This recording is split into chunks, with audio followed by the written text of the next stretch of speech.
Hello and welcome to the TheFitProfessional1 Podcast. I'm just thrilled that you're joining me today. I truly appreciate it.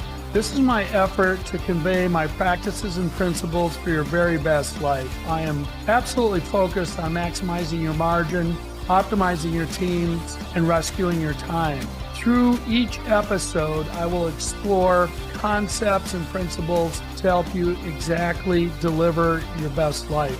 I'm thrilled with some of the initial guests that I have coming in.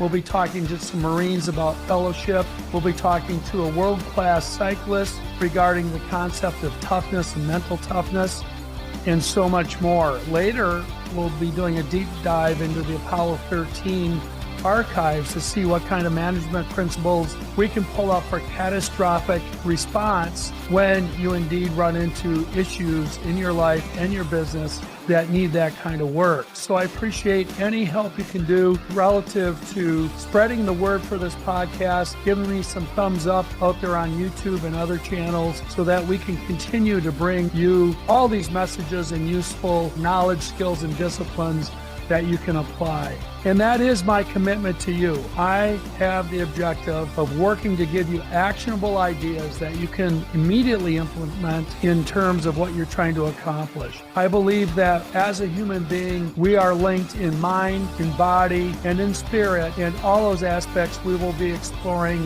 really quite deeply to see just how we can pull them all together to execute in elements that matter to us. I hope that you will join me as I roll out these episodes. I think it's going to be a lot of fun. Let's get to work. Welcome. I'm so happy and grateful that you've joined us for the TheFitProfessional1 Podcast. I'm thrilled today to have with me Ben Stoflet and Killy Kitzmann, two Marines and guys I've known for decades.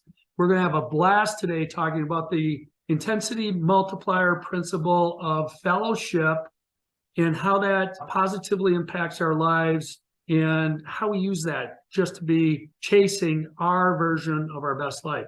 So with that, I'm going to let these guys introduce themselves. Ben or Killy, who would like to start and just tell us your background? This is Ben, by the way, who's starting. So I'm Ben. My background is I'm born in Eau Claire, Wisconsin. I went to Memorial High School, played football there. And then afterwards, I went to University of Wisconsin, Eau Claire for 4 days, dropped out and joined the Marine Corps. I was in the Marine Corps from 2012 to 2016, and I served in Afghanistan in 2013. And after the Marine Corps, I got out and I went to the University of Wisconsin Stout, where I graduated with a pre-law degree. And now I'm currently in my last year of law school at Mitchell-Hamlin School of Law in St. Paul. And I'm going for veterans disability law. So awesome. Awesome. Yeah, and you were a stud at Stout. Didn't you have like the highest GPA of the whole program? No, I had a high GPA though. Well, I told everyone that was the case. As long as they believe it. As long as they believe That's it. what happened. He was the Perception is reality. Yeah, Right. you're number one in the heart. And tell us you're published already. Tell us a little bit about that and where people can find that if they want, Ben. I'm getting published in the Cleveland Marshall College of Law's Journal of Health and Law. And my article that I wrote is called From Healthcare to Hiring, Impacts of Social and Public Policy on Veterans in the United States. Awesome. So it just goes into the background of disability law for veterans and how veterans as like a political bloc have a lot more like strength than that they realize, and just a lot of the problems that are going on with like the VA and how veterans have the power to fix it, and so does the public at large. Excellent. Excellent. I had a chance to read it. Congratulations. That's awesome. Thank you. It was a fun read. Killy, give us a brief background, then we'll get into your stories a little bit. Yes, sir. So I'm Killy Kitzmann. I was actually born in Vail, Colorado. I came here around middle school time frame in Eau Claire, Wisconsin. Went to high school Benjamin here at Eau Claire Memorial, played football together. I was also a hockey player growing up all the way through there, and ended up, just like Ben, did my first semester at UW Eau Claire, dropped out, and I joined the Navy, and originally joined to become a Navy SEAL. Found out a little tidbit was that you actually have to see and have good vision. Did not know that. So I got through my testing, we call it PST. So essentially this is a physical fitness test, and I passed it. They got my contract and they went, all right, cool, we're gonna send you down and get, sworn in, all that stuff. And then they did the exam. They go, you can't see, can you? And I went, no. And so I tried to lie about it and, memorize the charts. Didn't work. So they're like, well, you can be a corpsman great application outside with medical aspects. You can still go with the Marine Corps if you're still interested in going to combat, things of that nature. So that was my path. I ended up at 2 submarines in 29 Palms. I did 2 tours to Iraq in 2014 to 15, and then again in 2016. It was from there, really got interested in mental health, especially with the veterans. The statistics of, 22 a day, at some point is even 23 a day for a bit there, Ben, right? Mm-hmm. And that really struck a chord with me. And as Ben knows, Doc is the guy who people come to when it comes to both medical and mental stuff. I mean, I was 19 So explain Doc. Yeah. So you Doc, were a doc. Yeah. So as a doc, with how the Navy works is you have the Department of the Navy. Marine Corps actually falls under the Department of the Navy as a branch. It's its own separate branch, but it falls under the department. The way around. No. Navy's the branch. Marine Corps is the Department of the Marine Corps. Because we're the men's department. Oh my, there it is. Well done. Also, it makes me feel way better knowing now that you couldn't see and you were doing medical stuff to us. So that makes me feel a lot better. But yeah, so it's essentially with the Marine Corps, easiest way to look at it as the Marine Corps is the infantry for the Navy. And so with that in mind, Navy provides transport and supplemental aspects. So that'd be medical. So I got implemented into the Marine Corps. I was one of 30 or so corpsmen that are in the entire battalion. And then we get separated about 2 per company 2 per platoon within a company of, 4 or 5 companies. So it was really interesting. You earn the title Doc. Doc has been, one of the most upheld nicknames, titles in the infantry as a whole, especially with the Marine Corps. It's a very coveted name in the sense that you have to earn it.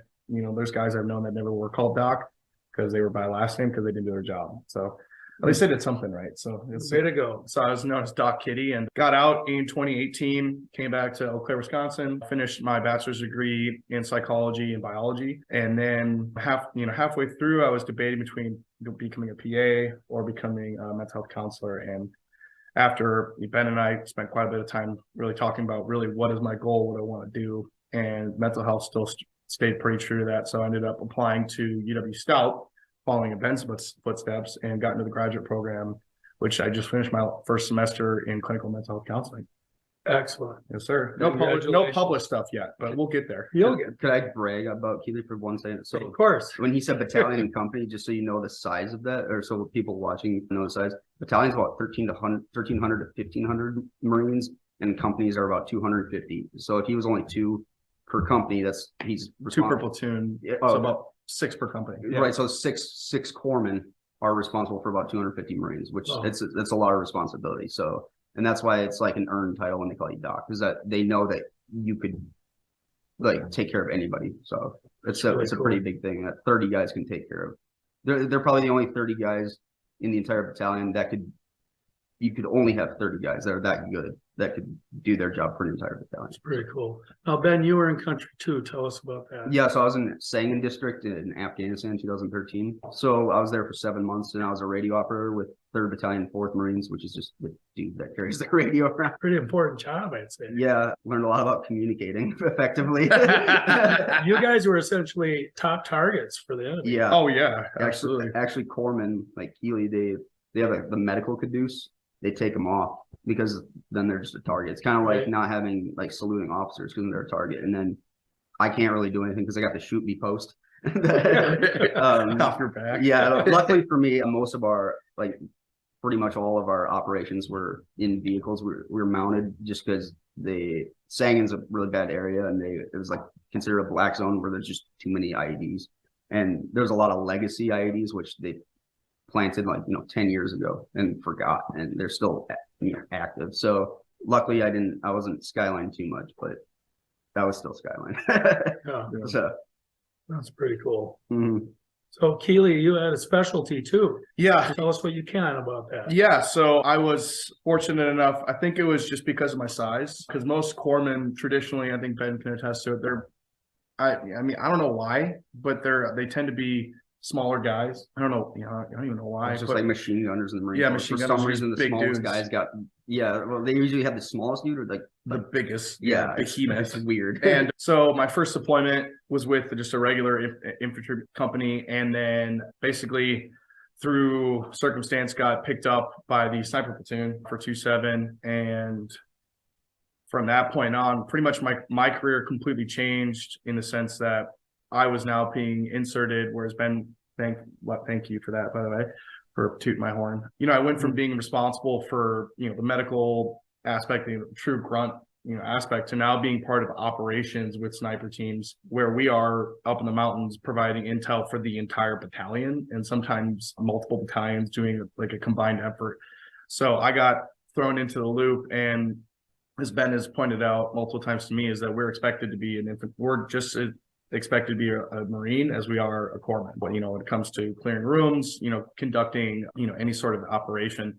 So I was expected to be just as much of a sniper as anyone else on the team. That was tough for me. Going from being so focused on the medicine to being like, no, like that's obviously your expectation, but we also have this expectation for you here, that you need to be a perfectly synchronous aspect of the machine for the team. So I need to be able to shoot. I need to be able to be on a spotter, so that was ended up being my second deployment, and it really shifted the gears for me. And just in the sense of just like, we'll talk about just that fellowship, being from kind of a macro fellowship with, 30 guys, to being in a micro where I'm in a team of 4 and we're completely separated. So yeah, pretty incredible. And then to brag about you one more time. So in the Marine Corps, they do a lot of cross training, right? So like my job as a radio operator, but I would teach my other guys the radio. So like they're not gonna be as good at me at it, but then like I'm not gonna be as good at like infantry skills as they are. But we still cross train. But when it's like sniper platoons and like Killy's team, they're all exactly the same level at each job, because they have to be, because like for me, I would have 30 other guys or whatever, and Killy, he's got 3, so they're more. That's why they're special operations. Like, so like it's not even cross training at that point. It's like you just total immersion, I would guess. Sure. So and yeah, so like, because like what I said before, if he took off his corpsman symbol, you wouldn't be able to tell him apart from the other snipers. When like a corpsman in a regular Marine platoon, you would be able to tell, just because they would only be doing medical stuff. So yeah, which was, again, that was that huge aspect of the classic Bear Grylls, improvise, adapt, overcome. Like that was our motto, in the sense of just, okay, make it work. It's cool. Yeah, I'm just in awe. I'm sitting here going, what a cool story. And I want to make sure I thank you guys for your service. That's awesome. thank you very much. I think our whole community of people we grew up with is just all about freedom. And you guys actually went out there and helped us keep it. And that's really cool. I mean, most years it culminates on the lake dock singing Star Spangled Banner at the top of our lungs. That must have felt really special for you guys the first time you were back and got to do those kind of things, I hope, because boy, we sure appreciate you. Yeah, it was, thank you for that. It was, like you said, just like coming back to that was my dad, being the loving father and patriot that he is, ended up surprising being the hometown hero at the Madison, Nebraska game, which they won. So go Badgers. And I know we're in Boilermakers. Well, Big Ten. Oh yeah, Big Ten. Hey, I was Charlie's hometown hero. I would also like to personally extend my thanks to one of my best friends and former teammates, Private First Class Benjamin Stoflet, and wish him luck in his deployment in March.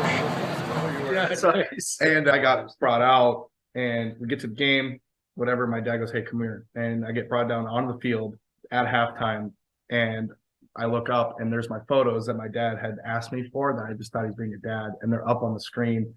And so I'm up on the big screen, and I look over at the student section, and they're all doing this, like they're just bowing. And I was like, and I'd been home for 6 days from Iraq. So it's just like that.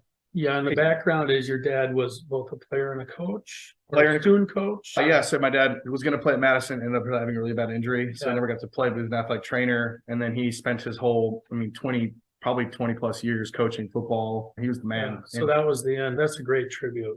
Yeah, cool of him to do that. Well, just a tribute to him as a father as well. Right. So speaking of fathers and influence, Ben, you're kind of a big scout. Tell us about that background and influence of your dad in that space. So my dad got me into Cub Scouts in first grade, and I stayed all the way until Eagle Scout, and he was my troop leader along with one of his best friends, Dr. Max Menaker. And that kind of got me into the sense of duty, teamwork, and like the Boy Scouts were literally invented to like prepare kids for war, essentially. So funny that I went into the Marine Corps. But they have, it's called a scout law, and it's Scout is trustworthy, loyal, helpful, friendly, courteous, kind, obedient, cheerful, thrifty, brave, clean, and reverent.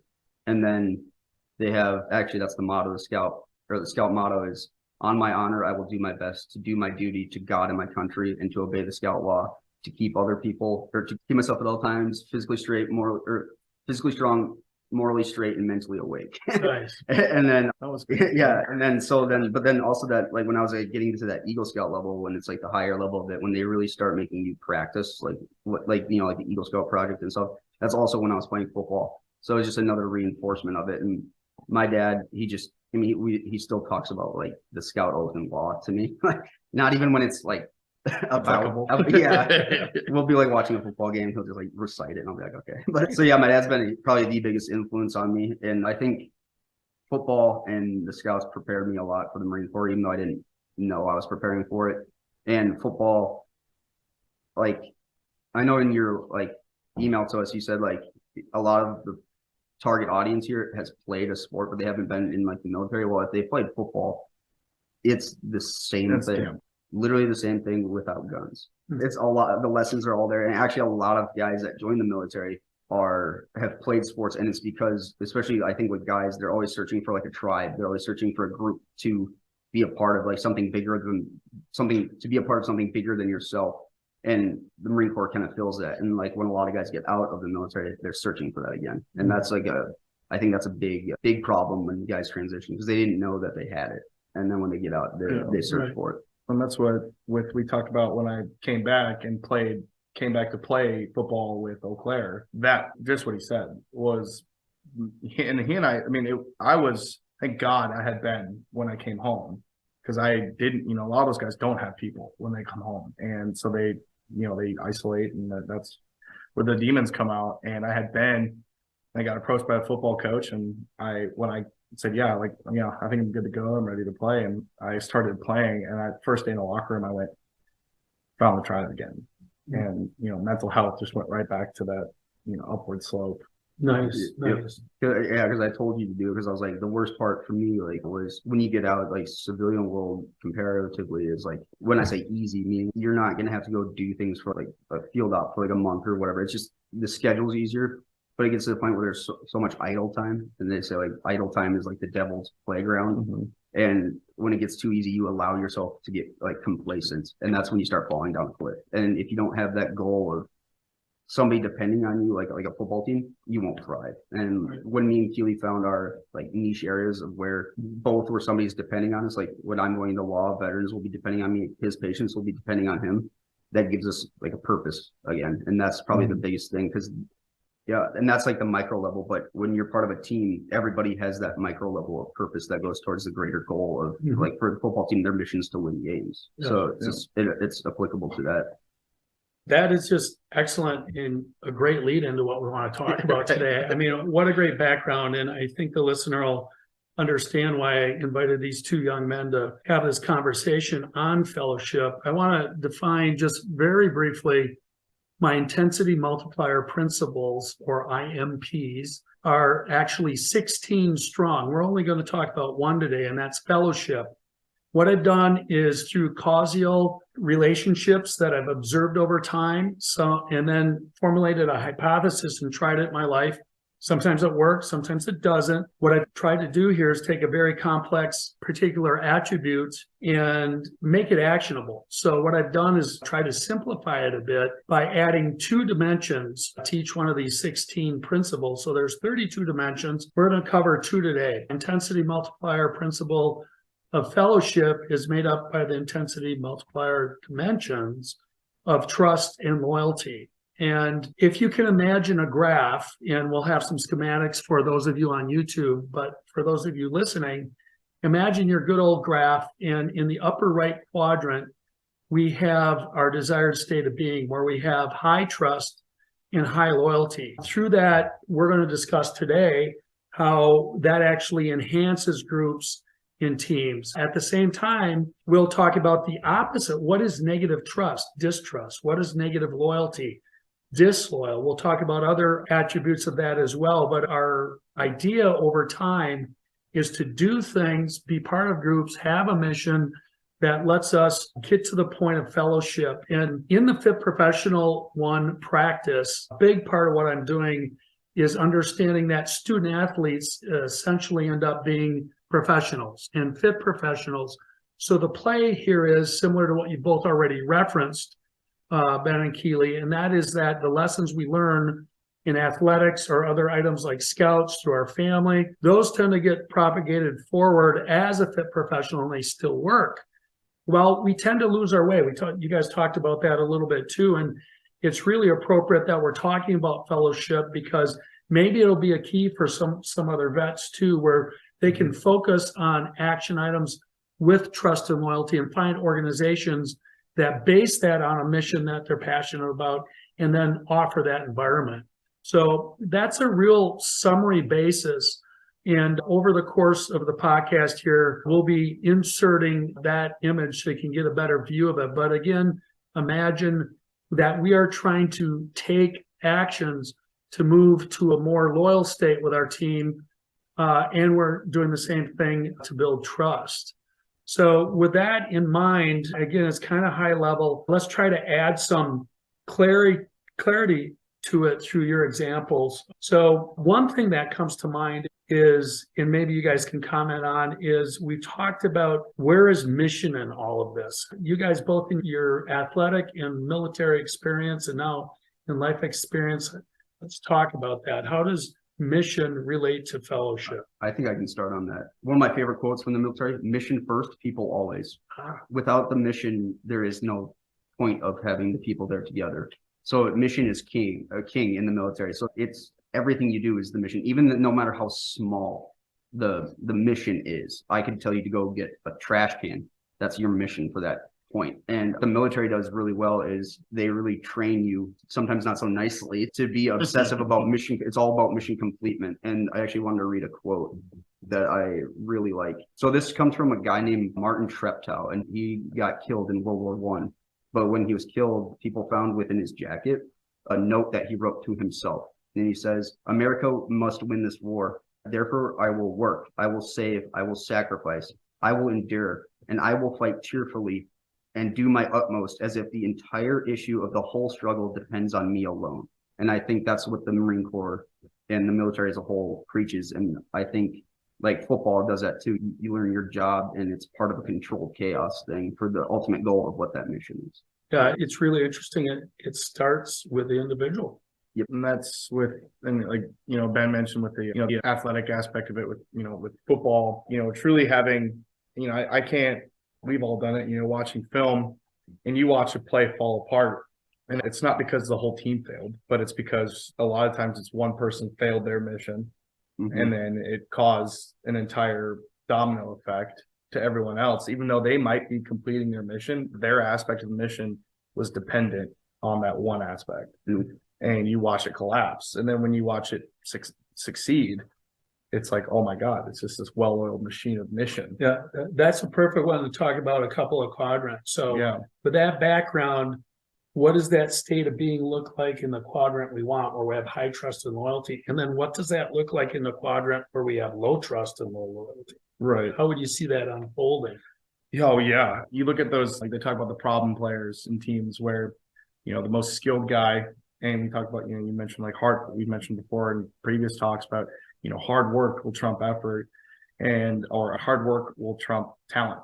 And that, some people argue like, well, if you don't have the talent, no matter how hard you work, you can't do anything. And I beg to differ on that, because if you have somebody who thinks they're above the mission and they do their own thing, it rarely, if ever, works for them. And it causes there is no compatibility with the team.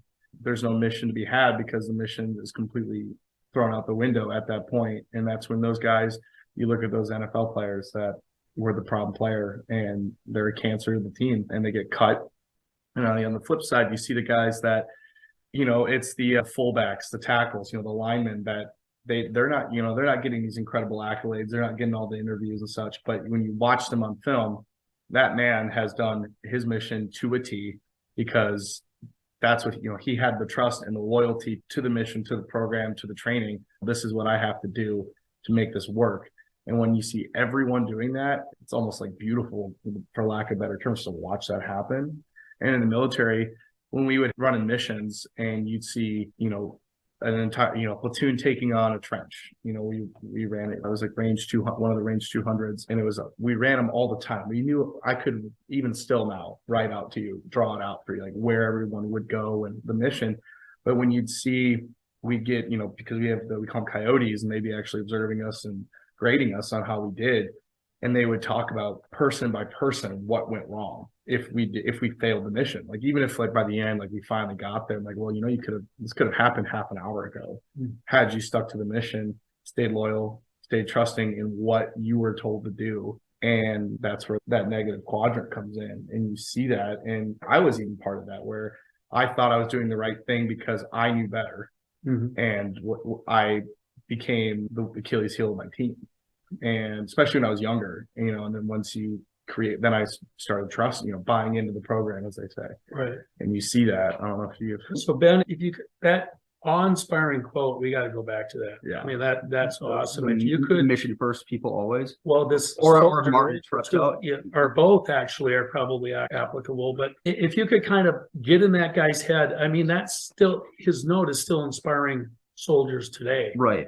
And could you just elaborate on that impact and maybe I think dovetail into what Killy just went through? So I think the biggest part when it becomes disloyalty, or even in the military mutinous, I think would be the right word. Yeah, I think that's that lower quadrant. I think a good example translates to the macro level, that translates to the micro, is first Gulf War is a very good example. When you have a well communicated, established, defined mission with a clear end state that people know and believe in. They have to believe in the mission first, otherwise there's just nothing. And if you have that, and you have a goal that's achievable, and here's how we do it, then everybody can train their own small job to complete that mission. That's how you get the mindset of Martin Treptow, because it's something that you believe in, because Killy brought up trust. He trusted himself, and if everybody is like that, it creates trust throughout the whole unit and throughout, because you could have a great platoon, but that company might not be good, or the battalion, and so on and so forth. And then it snowballs. It can go from top bottom or bottom up. And that's exactly the intensity multiplier. So that's an excellent point.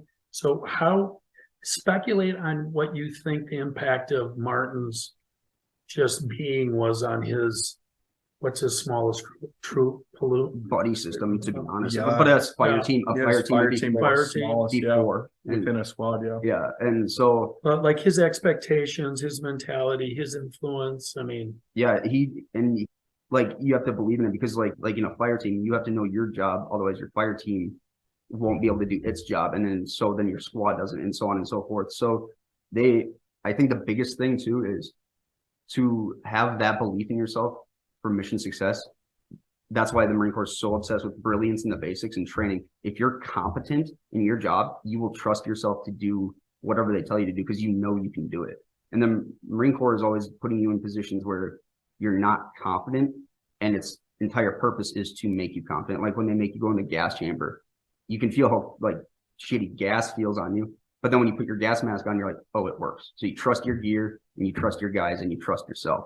And if you don't have competency, then I think the whole thing falls apart. It starts right there. It starts with trusting yourself. Well, and kind of, I hate the term, but it's so piggybacking. So the military uses that word, or that phrase. But really going off that, when it came to corpsman, I felt like I saw that more with the corpsman in the medical aspect when I'm comparing it to my infantry boys, just because, we go through the Navy corpsmen, and I will absolutely say it, is that we are besides the Special Forces medics, we are the highest trained medical. Physician's assistants positions was literally created in 1948 for Navy corpsmen coming out of the war, because they were just so much better. Yeah, because we're so highly trained. And I would have our new guys come in, and we throw them right in the fire. I mean, that's just how things are done. And you'd see them freak out, they mess up. And I wasn't a believer in the yelling and screaming when it came to that, because my number one question I'd always ask was, do you know what you did wrong? And 9 times out of 10, they went, yep, I did this and this. So you know what you're doing. Why didn't you do it? And then, I was second guessing myself. They didn't trust in themselves. And then what we do, just like Ben said, like the brilliance in the basics, is like, all right, take out the patient. I'm going to tell you a notional patient, walk me through it slowly. And they do it perfectly. All right, you know what you're doing. trust that. You have the information, man. You have nothing in front of you that you're reading. You're going. And that applies to so many aspects of life, just that what you're doing. You've been trained in it. The whole purpose of this whole, what your mission with Fit Professional is trusting in yourself, and you're giving them the basics. If they know the basics and beyond that, the intense stuff, you're going to succeed. You just have to trust that you're going to succeed with the knowledge you already have. Yes. And also, and there's trusting the leadership. I was going to say the leadership has that we call it setting them up for success. Like Killy would throw his guys into the fire, but they're going to succeed at the end of the day. They're going to be uncomfortable, but he's not just setting them up to fail. Comfortable being uncomfortable. Yeah.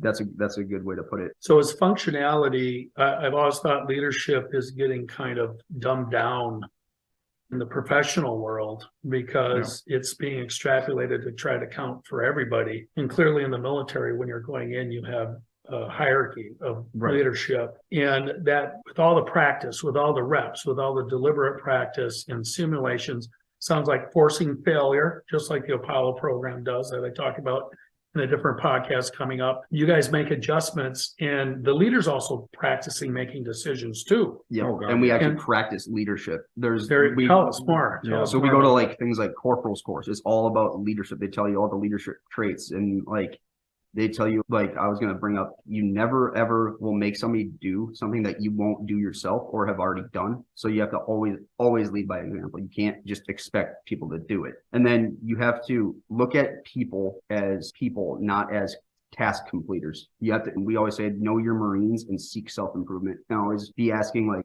we call it mentoring. Like, so like if you're a leader, you're going to be mentored by another leader who is a higher rank, and so on and so forth. And you have to have like an open door policy kind of thing, because that creates trust too. Not even in when you're making them do whatever task it is, it's outside of that too. It's kind of like the whole idea of it. And we have an acronym for everything, but for Marine Corps leadership, it's JJ did tie buckle.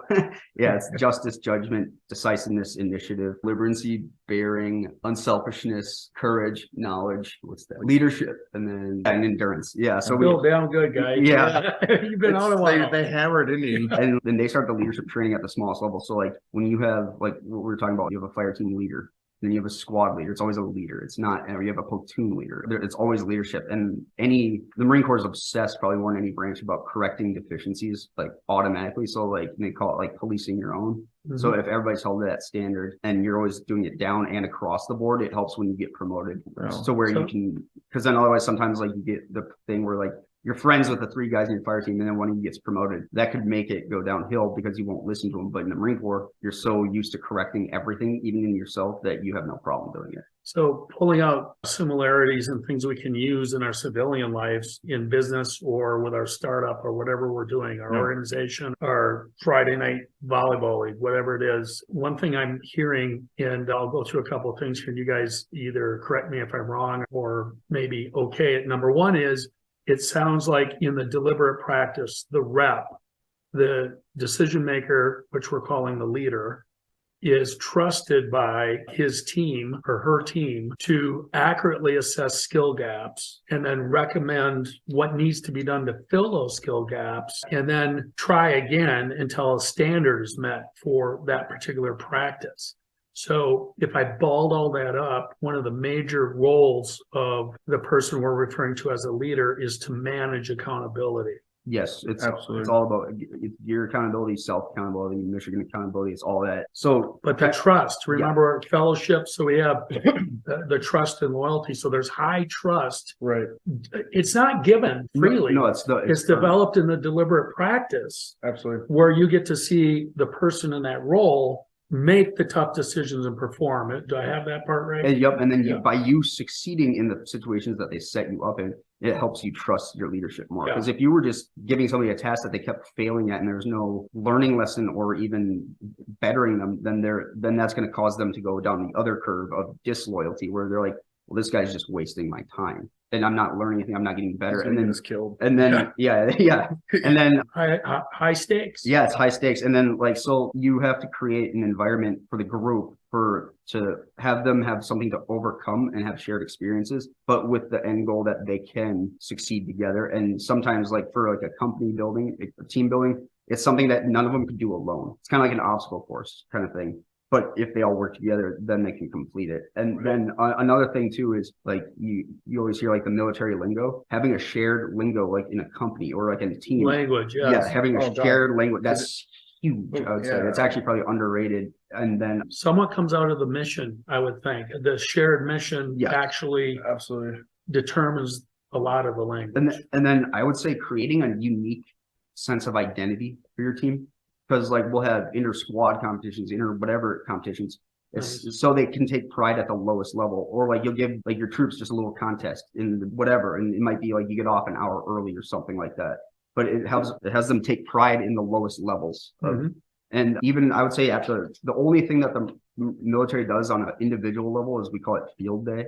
For every Thursday for like 10 hours, you just clean your room, and the room is probably like half of this room. And like they just move everything out, they white glove it, and that leads you to have pride in your things or like your gear, how it's set up. So or probably the other biggest part is your weapon. Your weapon is like. Well, I just had a conversation with I had a commanding officer at the time was Major Phil Flam, and now he just got promoted to Major. Now he's now Lieutenant Colonel, and I just had a phone call with him, and one thing I asked him, because he really was a mentor, and he was bar none the best leader I have ever encountered in my life. So much so that even to the point like right now, if he told me to do something, I would believe in the reasoning behind it. And the one thing he told me when we were on the phone was the hardest thing for him, and he actually started enlisted, so we call him a Mustang, because he went enlisted, became an officer after that. So he kind of had that dual knowledge of what it's like to be under leadership and then to be a leader. And he said the hardest thing for him to really believe in was trusting people to follow through with the mission and not being that micromanaging. And he, trusting in your, not subordinate, but your company, your platoon to follow through with the mission. Because at that point, when you get to that leadership level in a company, a business, whatever it is, if you don't trust the people working for you, you're never going to complete the mission, and you're not going to complete your mission as a leader. I totally agree with that. And what happens is those same leaders, if somebody's having a problem, will be quick to help them, but have the expectation they become self-reliant again to move forward on a team. You guys were talking about the human animal, and it's so important in trust and loyalty is that the empathy has to do with, in building trust, is there's got to be an appropriateness over time of the person in a leadership position managing the relationship with the subordinate in a way that builds trust. You just said a huge trust. The other thing I think the listener should pick off is, it's between what you two have said is it's very important to learn how to follow before you take a leadership position. Yeah. So go ahead, expand on you that. Can't lead if you can't follow. Yeah. And then, but why? Because it's kind of like the Mustang in the trust loyalty paradigm. Yeah, because you see it at a lower level. You're getting the orders and you're completing the task, and you see it being successful. And also, it's like if you're following somebody, by definition, that means you have a leader, and you can take their tools, the good and the bad, and put it in your tool bag, and then take other leaders and put their traits in your tool bag. So when you become a leader, you can be like, I didn't like how they handled this situation. I'm going to do it this way. Or I really liked how they handled this situation, so I'm going to do it this way. And it just gives you an appreciation for the entire organization at top to bottom, because if you're kind of down doing the dirty work, well, then when you are in a leadership role, you know how much it either is they're going to be happy about it or not happy about whatever you're telling them to do. And that really leads you to take different decisions. It actually makes you think more as a leader, and you have more empathy for your subordinates if you've been in their position before. So in a professional circumstance, how do we make that actionable? And what comes to mind for me is there is a capability and a competence factor for each individual. And good leaders never exceed that. And that builds trust. They recognize what the individual is capable of. And they also, I think, have a feel for pushing that envelope when it's time for you to improve. Yes. And so you go, what? He told me to do that, or she told me to do that. And you go through it, and all of a sudden you go, wow, I got through it. Or you get stuck and they show up, like I said, and they help you. Don't hold your hand through the whole thing, help you to help yourself and get you to that self-reliant state. So your capacity and competence grows in the role. Yeah. Oh, absolutely. Does that feel right for you guys? And it sounds like I'm a plant for this, but You guys are a plant. with having Really impressive. being really close with your son and following his journey. Just, I mean, besides Ben is one of the most intelligent and driven human beings I've ever met. But what really just blew me away was him leaving his job in Salt Lake City, coming here with a business that you own, and you have every ability to put him right to the top, just handed it to him, and having him start from that position that he started in and fucking earn it. Yeah. And I remember him literally we would talk about with our parents, just having fathers that push us as, leaders within the family, and how he has you as a leader as a family, and as also a leader of a business. And he would show me emails about how you were guiding him, but also pushing him to be better. Like, hey, there's some deficiencies here. You need to fix these. And being privileged to read that and being like, wait, that's your dad? It wasn't this relationship. You could have never claimed nepotism on that, because it truly was a leader telling somebody, I know your capability and you need to freaking earn it. Yeah. But also I'm going to help you earn that. And here's some tools. And that for me, that's exactly a big part of the leader. Again, I like to use management because they're people. Mm-hmm. And they have to get good at their jobs. And we refer to it as leader, but they're managing the things we're talking about in an optimal manner. Mm-hmm. And we call them leaders because they get to make decisions. Mm-hmm. Yep. Somebody's got to be responsible for the decision. To me, that's the differing factor, because all these things we're talking about make great teams if everybody has these attributes. Mm-hmm. Because part of this trust and loyalty in the troop, in the team, in the business, is to look at your peer as well, even look at your superior, and frankly do the same thing to the extent it's appropriate, applicable, and what supports the mission. Yep. That's what's so cool about it. So the big differentiator I really, really came to light in the next podcast on Apollo 13. I hope you guys will listen to it, mm-hmm. where the hierarchy matters, but it's got functionality. Yeah.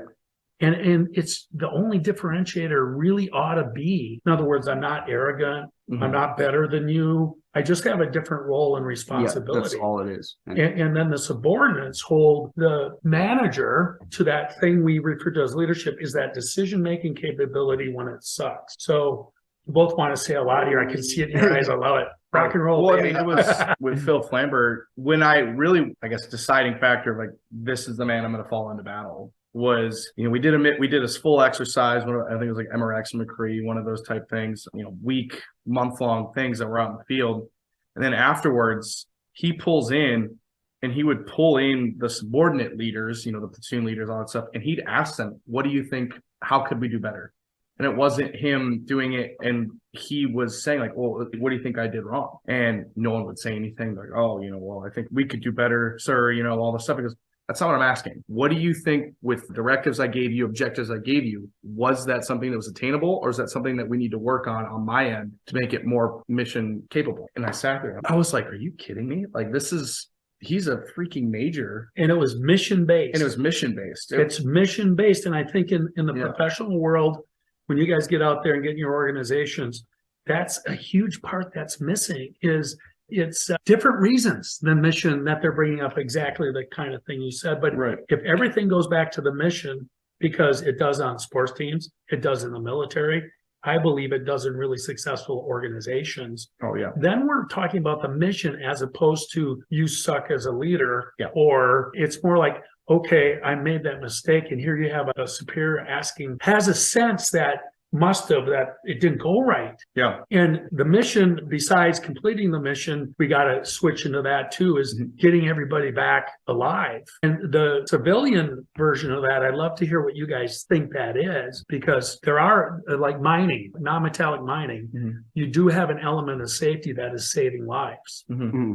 but not like the military, not like being in country. But the point is, when the stakes are high, I actually think the decision, all the things we're talking about matter more. And if you don't do anything but look at the mission in terms of improving to get it there, it being whatever the submission is. Like I know in the Air Force, they call them sorties. I don't know what they call them when you guys would go in and out patrols, whatever it is. Patrols. Just patrol. Patrols. I mean, that has a mission too. Yeah, it's a mission within a mission. And like what I was gonna say is please elaborate. When Killy brought up a good point of like you have to be self-critical like as like a leader, because it's hard.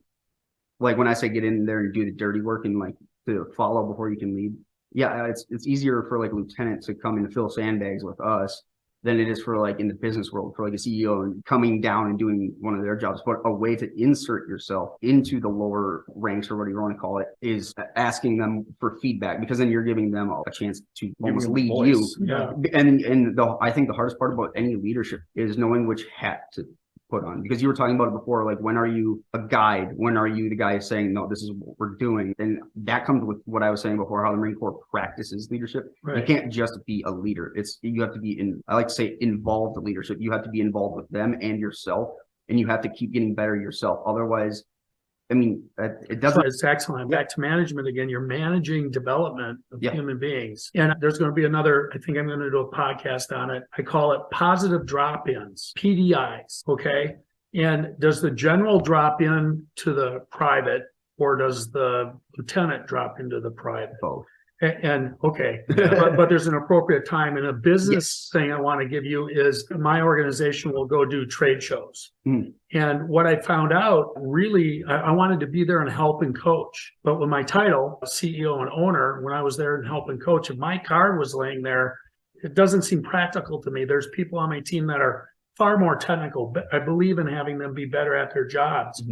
And they would take my card, not the real technical person or pro, if you will, card in my group. So I think PDIs are very important. They have to be appropriately done. They have to be the right people too, but they happen often. They have to happen often. And that's on my list in 2023 to improve on, because my wife said the other day, God, I can't believe you get behind your computer and you don't come up for 10 hours. Well, I'm into it. Let's go. But you have to do that. And a positive drop-in has an agenda. Yes, it has a development agenda.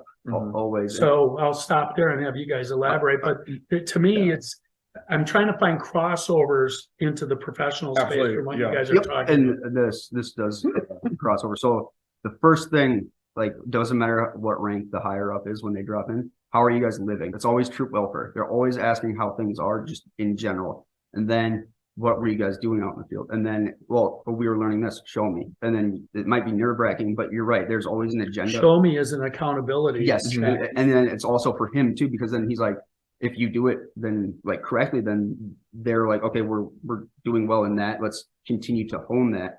And then two, if you can't, then that gives the leadership to be like, okay, well, I have to fix that somehow. Sure. And then another thing too is, and also that lets them know they have validated competency, capacity, so they know whether to use it or not. Correct. Yeah. Because like you're taking the hill. We're going to get to that discussion, but you're going to send the right person or group of people that have the right skills to accomplish that.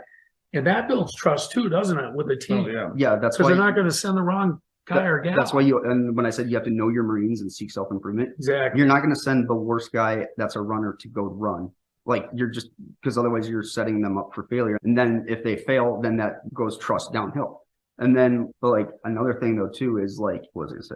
Talking about skill gaps. We're filling, if you lose the runner, you got to take the next best runner when the function of running comes up. And I don't know what that means in military space, but in the business space, we got to fill skill gaps when, say, an employee leaves for some reason, or they're sick, or maybe they're on maternity leave, and we have a big gap. We have a gap. And we got to go to the next best person, or we got to fill that skill gap. Well, so guess what happens to deliberate practice? And that's the functionality of the PDI too, is figuring out, okay, who am I going to move into that spot? So I think that builds trust and loyalty with the troops, because the troops appreciate, my employees appreciate the fact that I'm trying to fill that gap. The difference with you guys, I'd like you to elaborate on too, is I think in professional spaces, it's not common for employees to notice that. Yeah, and because why is that? I think it's because they're not told that. Okay. In the military, when I'm training a guy, I always let him know I'm doing this because the Marine Corps is obsessed with not letting down Marines from the past. Sure. I'm going to train you to the best of my ability so that I don't let the Marine Corps down and you don't let the Marine Corps down. And because one day you're going to be in my shoes.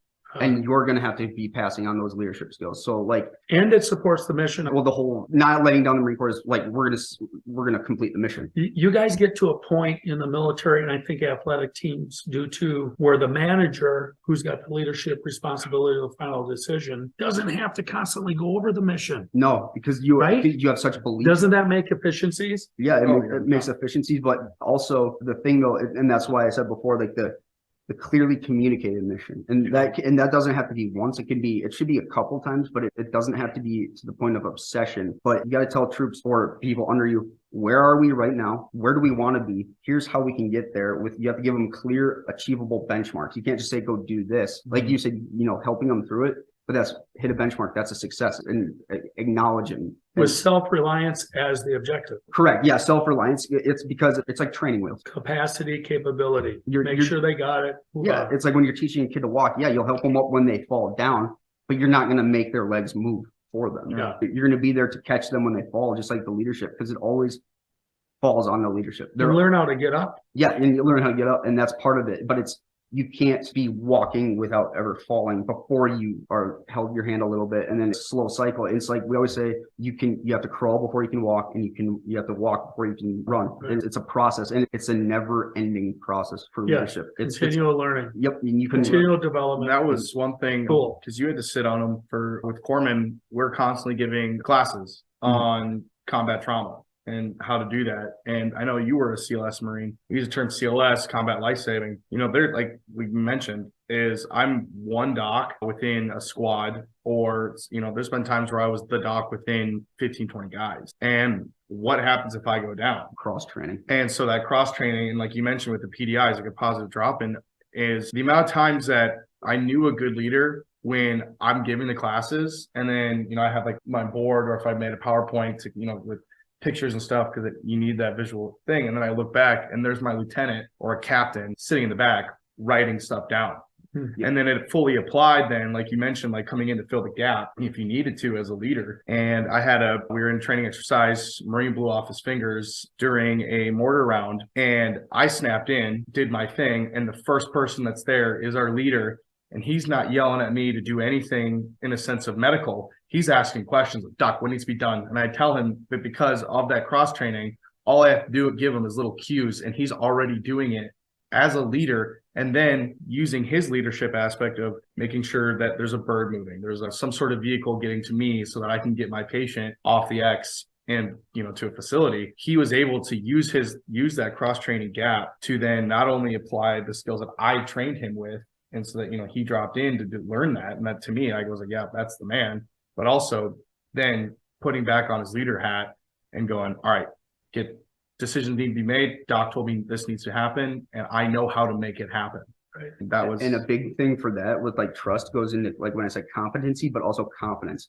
What is a huge thing is when you get to the point of where you're just doing your job and you're done with the hand holding stuff, is it feels really good as a subordinate to do your job competently in front of your leadership when they're involved in it. Like when I would have my lieutenant come and ask me just like, oh, how do you do this on the radio? Like you might know everything that your people under you do, but like you said, like the tech guys just dropping in and being like, oh, how do you do that? And then they show you well competent. You're not hand holding them. You're learning. When they see that you can learn from them, that it increases a lot of trust because it humanizes the leadership instead of just getting orders top down. If you feel like you can teach something to them and that they appreciate that you are competent at your work, it like the best leader I had was, it almost sounds like the same guy he was talking about. I think that's a curve in the professional space where the closer you are in the hierarchy to the person you just described, the bigger impact you get. Correct. There's a inverse relationship there. Yeah. The further away, like if let's take a large company like Google, and the CEO of Google goes and talks to a warehouse person,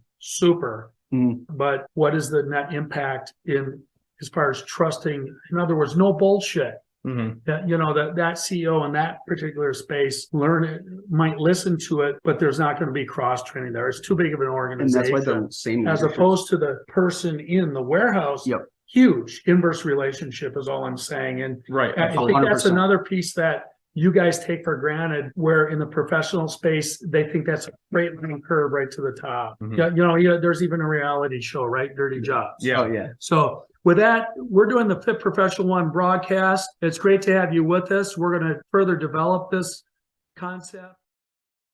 This is a fascinating discussion, you guys. Doing a disservice if we didn't discuss how do you, let's use military and football, how do you hone trust and loyalty, get it in trained and develop it? There's actually research that has been done out there whereby it says it's not necessarily in the heat of the action, although that's a component, it's off. So, I mean, it's outside the action. So can you guys cover that, and then we'll try to roll that in for professionals the best we can to give them some actionable items. What the whole idea, what me and Killy are going to be talking about basically is, and this is what breeds the whole fellowship, is when people ask me if I like miss the military, I say I miss the clowns, I don't miss the circus. So, and that's what and so that's the perfect segue to, that's actually that's the trebuchet into what I was going to say, was that, you know, you go through training and such, and you make friends, obviously, through the training. You kind of develop some sort of camaraderie, but that trust doesn't really happen until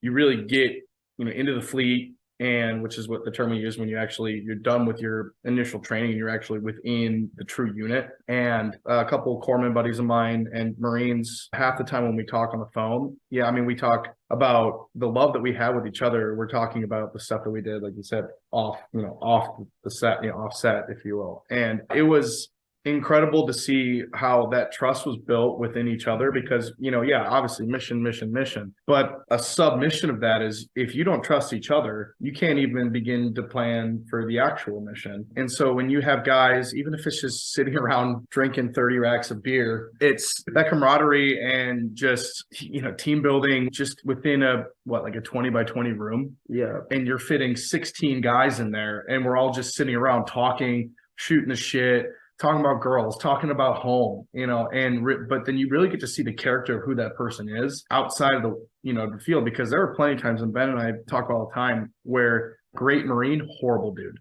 Yes. Great corpsman, horrible dude. Great at his job, but I wouldn't trust that dude as far as I could throw him if it came to something outside. And that is where you saw that separation that applied to the mission. And if you have that little bit of distrust, if it's a good bad guy, that causes that split second of hesitation, which can get somebody killed. Right. And that makes me think of that, with your quadrant, when the trust, trust, disloyal and all that, where, there's even that potential where I trust you, because there's guys where they weren't great at their job, but I trusted him as a person to do the right thing. So that's where that loyalty played in. Like, it's not a negative thing that he wasn't great at his job, but I trusted him. I think what you brought up, that was really interesting, a key word. I think the highest thing attainable in the trust is love. I think fellowship, the top part when it becomes a true fellowship is love. And then on the opposite end, if you have as much disloyalty and distrust as possible, then it's hate.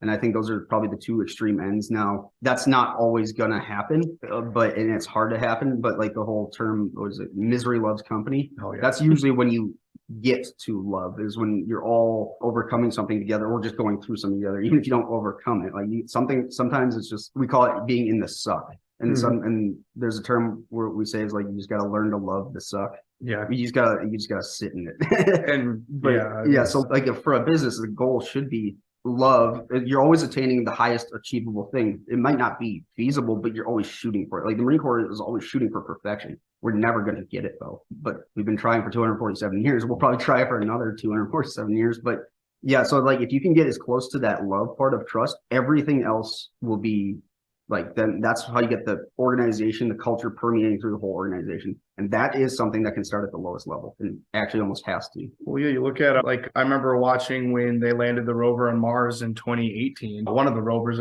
I can't remember why it was such an important thing. I think it was, I don't know if it was the first one. Was it the first Discovery? One? Yeah, Discovery.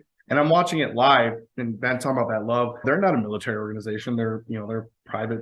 They're a business. Watching, and that love, because that word really is ambiguous in the term of what love really means. But if it's there, and intimacy and trust, and loving the mission or loving the outcome. And when I remember watching when they landed it, and we see it in movies, but seeing it live, when you're seeing everyone within that group, they have one mission, and each person has their mission. And when the mission was succeeded, they're hugging, they're cheering. Right. It's like this immense thing. And I've seen that even when I worked at Dairy Queen as a 15-year-old on Gulf Road, when things were just done well. And it was like, like, hey, nice job. Like we got out of work early because we did our job. Yeah. Like, and that's still a love with each other. Yeah. That is so important in my experience. I actually have a different intensity multiplier principle I refer to as alignment, which the two axes are the mission of the organization versus the mission of the individual. Mm-hmm. And when they're highly aligned, you get what you're getting. And NASA is one of those people that in the 70s in the Apollo program, I'm going to do some more study of the more recent programs, so I can't comment. But what I found is the alignment between the individual mission and the organizational mission are very high. And that transfers or translates into a role that they're completely accepting and committing to. So if we work that in, is every role is handled with enthusiasm that we're talking about. Mm-hmm. And then we go to the barracks and we create more fellowship. Yep. We end up with this intimacy because of this unbelievable trust and loyalty that people really have their roles. And like we already talked about, everybody on the team can trust their contribution to the result. And once you can start getting that, and that's powerful. Once you start it snowballs in a good way, but it can also snowball. I say multiply. Yeah, it's snowball. Yes. Yeah, that's a better word. Yes, it multiplies. Like the absolutely. And fires you up, the mission fires you up. Then your leader, who has the decision-making authority, comes in, makes the right call. It just and everybody believes in it. And sometimes a leader can make a bad decision or the wrong decision. Oh, sure. But having that fellowship and stuff can make the best out of that decision. I mean, like in combat, your plan A through Z is probably not going to work because something's going to, like Mike Tyson said, everybody's got a plan until they get punched in the mouth. You might make a plan that wasn't the best choice in hindsight, but your team, when they have that kind of culture, can make it just as good or if not better of an outcome just by having that aligned, like the alignment. A little sidebar on that one to bring it into the professional world would be leader makes a mistake in the military. Leader makes a mistake, goes back into training, asks for input, procedures are changed, we practice it. Now we're back on patrol or combat. There's no more collaboration. Right. And you run it. That's another big differential, I think, in the private sector is there doesn't seem to, it certainly isn't everywhere. There's exceptions to everything I say, actually. You can find them. However, I think that line it's not even there. It's like we can collaborate right up and into the action. Mm-hmm. And I'm also going to I've already done some work and I'll be doing a podcast on the myth of collaboration too, because not so much that it's bad in the way you guys talked about it, the way the military uses it, but it stays in the process too long. Yeah, collaboration for collaboration. And it's starting to become a synonym for leadership, and that's not right. No, that's not right. No. Not by itself. No, that's why you have SOPs. Right. You have and I remember when I got to that standard operating procedure. Yes, commander's intent. Yeah, you have a mission, but it's how you complete it might be a little different. It's just the intent is to lift my phone up, but if Killy could lift it with two hands, he still lifted the phone up because my intent was to lift the phone. Right. I got another thing with the corpsman aspect too, is that like, not only is there like combat medicine applicable, but also when we're back in the rear, or even just when we get back from patrol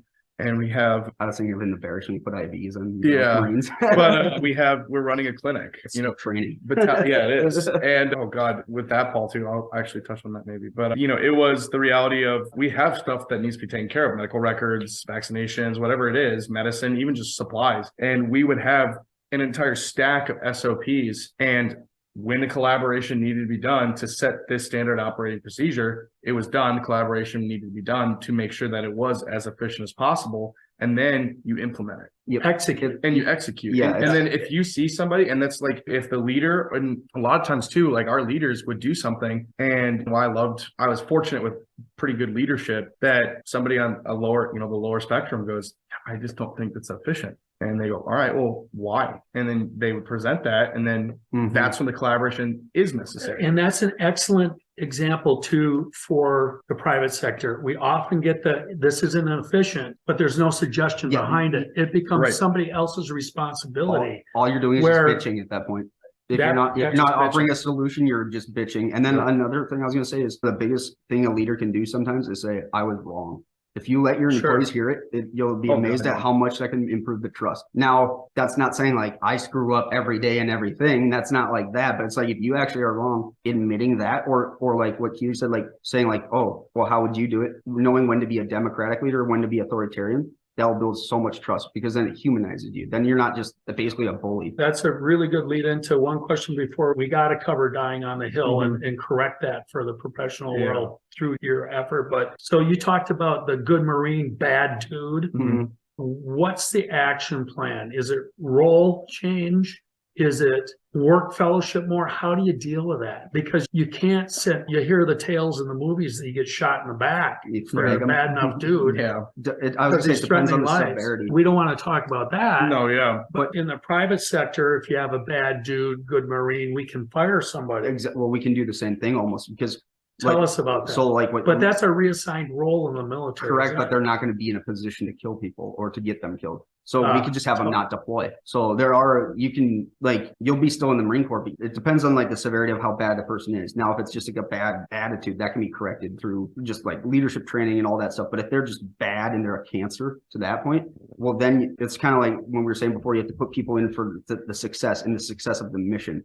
So why would you bring that guy? You can leave him behind. I mean, it gets to the point where they'll have a Marine just pant rocks for 4 years. Like if they're that big of a liability. So I have a hypothesis about these individuals, and I really want you guys to rake it, whether you agree or disagree, be totally honest. I think people like that, we talked about how do you do trust and loyalty. They probably believe less in themselves, but they personally, in my opinion, aren't all in on the mission. True. And a lot of the times in the Marine Corps, what happens is they're getting better at it. Is like, so a young Marine would get, like an underage drinking, and they'll give him enough paperwork where his career is screwed now for 3 years. And so he just loses. What does it matter if I can't go anywhere? If you got to give people an opportunity to correct their mistakes. Otherwise, then they just lose. Because then the mission doesn't matter to them. And when a personal loyalty, either to yourself or to something else, is greater than the mission, that's when we call it going internal. You don't care about anything but yourself. And that's when people get selfish. And that's, at least in my experience, when people don't have an opportunity, then they get disgruntled, to like put it like that. And that perfectly says that then the personal mission is clearly not aligned with the organizational mission. And I think that there's just a tremendous amount of dysfunction out there in the professional private sector in that space. And it can start with a person coming out of college. You guys are going to graduate and taking a job because you need a job. You got to pay bills. Yeah, and one of the saddest things when I hear that sometimes. And you can get converted and really care about the mission, and it becomes your personal mission too. I really believe effort and alignment in the mission fixes a tremendous amount.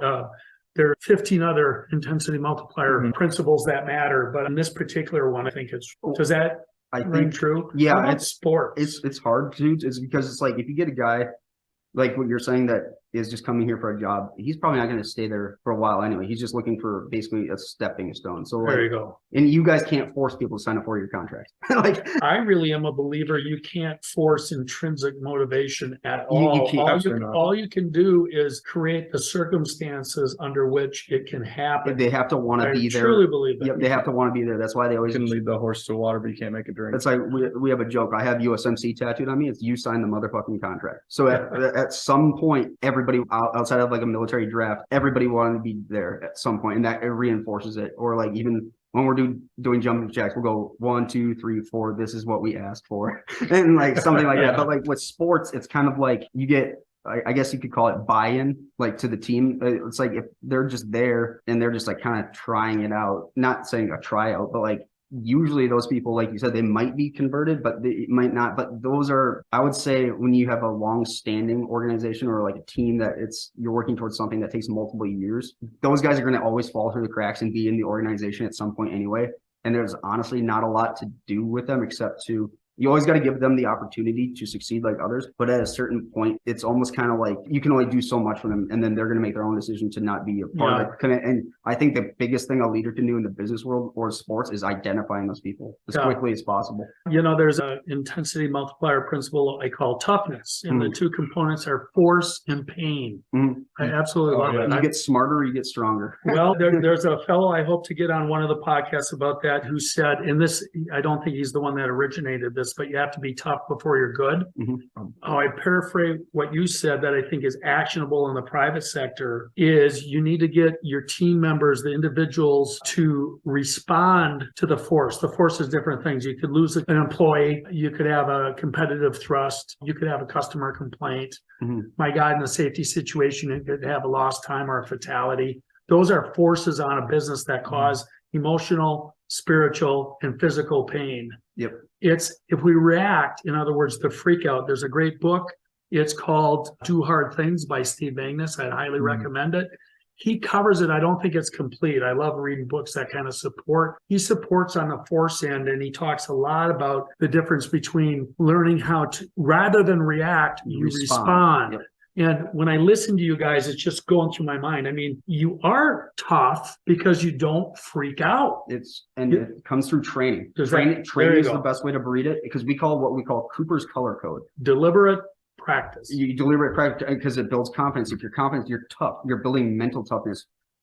You might be failing a little along the way, but you're succeeding in the end. And we call it Cooper's color code. When a situation happens, when you're just like on a patrol and you're just walking, or if we're just sitting here, we're all in what's called Cooper Colors Code White. Nothing's going wrong. Everything's all hunky-dory.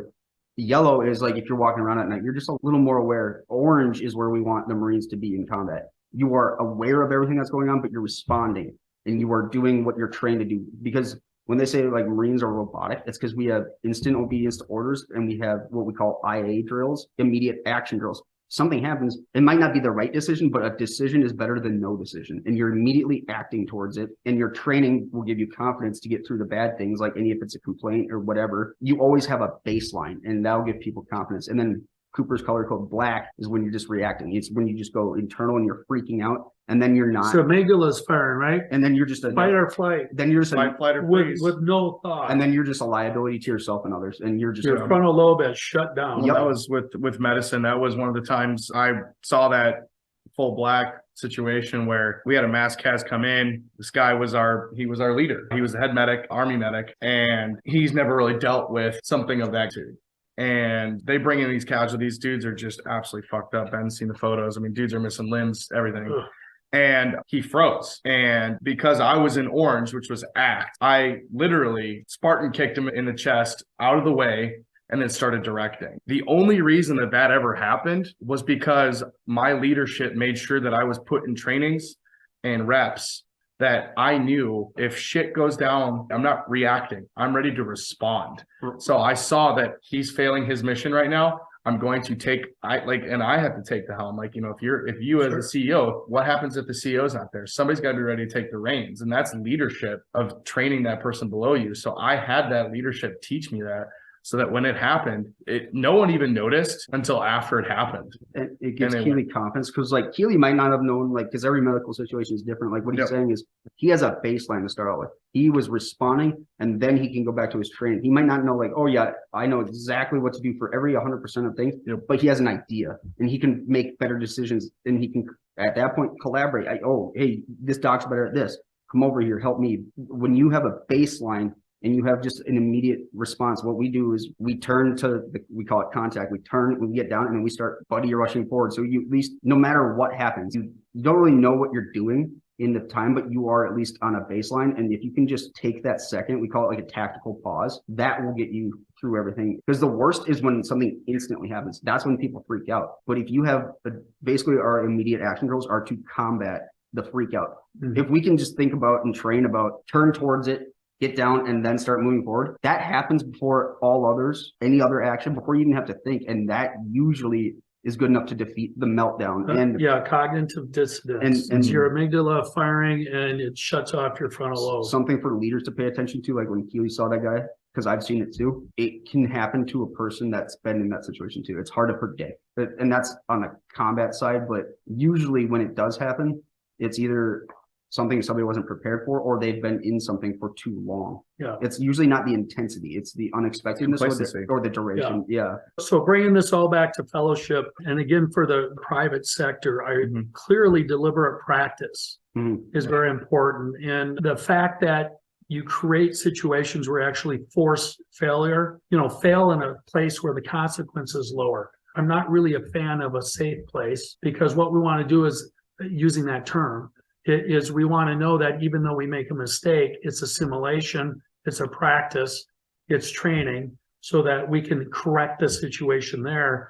And I think the human animal in general, you just have to get used to responding and to knock back that fire of hormones that brings in fight or flight so that you can respond. And I think you have to go through it. And so for a good example that we're just now starting to do is we're very technical people. We don't come out of our undergraduate and graduate studies in my company as salespeople in the classic sense. So in that situation, even picking up the phone, standing in front of people, the old cliche of being afraid to give presentations, which is true for most of us, at least at the beginning in America. Yeah, at least at the beginning, fires that cognitive dissonance. So it's very important then to incorporate deliberate practice for your sales team so they can get over that and reach a point where they're comfortable. And when I look at our staff, we definitely have resources who are nicely down that curve and others that are starting, but they'll all get there. Yeah. And now we can circle all the way back into fellowship, trust, and loyalty. It's super powerful when not the commander / leader, whoever says it, but a peer says, hey, this works. That's, again, a multiplying effect. So this is a way to bring it back. So I encourage listeners to figure out how to training, but use the concept of deliberate practice. Think like these military guys as far as bringing that in, and you can make a positive difference, I think. And speaking of encouragement, encourage the failure.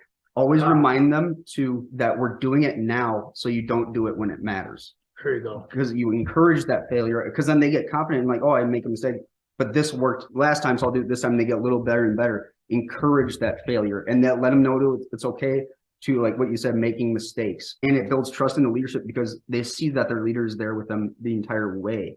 And you're not abandoning them if they screwed up once, because then you're not going to get anywhere. But yeah, encourage the failure, because then they'll be more confident to respond to something. Sure. Because they're not afraid of. Usually it comes down to a fear of failure, not making a mistake. And that's what sends people to freak out. Yeah, absolutely. So, absolutely. We fall so we can learn to pick ourselves back up. Exactly. Yeah. If you never let them fall, and if they're afraid of falling, then they're never going to learn what happens when you do fall. Right. Okay, we're going to talk about this die on the hill thing. My personal experience being out there in the professional world, I hear consultants, I hear trainers, I've read it in books, even maybe in Hollywood here and there, where there's this trying to use the analogy of the military, in that the whole issue is trying to bring out is the fact that you don't leave your buddy on the hill, or you'll die for your buddy helping them off the hill. There's so much not covered when they use that. I think they've created dysfunction and frankly not made the whole vision in our visual in somebody's mind as productive as it could be. So I'd like you two to help us, all of us out here in the private sector, fix this in light of what we're talking about in loyalty and trust in the concept of fellowship, because I think it has more, personally, my hypothesis is that it has more to do with fellowship, trust, and loyalty than it does with anything else, including maybe even the leadership. So I'd love to hear, but let's dissect that a little bit and correct it in a few minutes here if we could. Absolutely. So what I've heard in the past is the misuse, in my opinion, of the analogy of a significant issue happening in business that takes whatever attribute, capability, competence, commitment, accountability, being, well, that's like military guys dying for each other on the hill, or we're trying to take the hill. And so they're using a military analogy to try to rally a team. They're trying to pull similarities into some kind of an initiative to motivate people intrinsically to do something professionally. And I just think there's a huge gap that never gets filled there. I think it's used quite often, because my hypothesis is I think it has more to do with this fellowship, trust, and loyalty than it does with anything else. Maybe the best way to say it is the mission changes in the mission. That example, and when I do the Apollo 13 podcast, that's pretty obvious, is the mission changed in the mission, and they had to get 3 guys home with no air and no power. Instead of die on the hill, tell them Semper Gumby.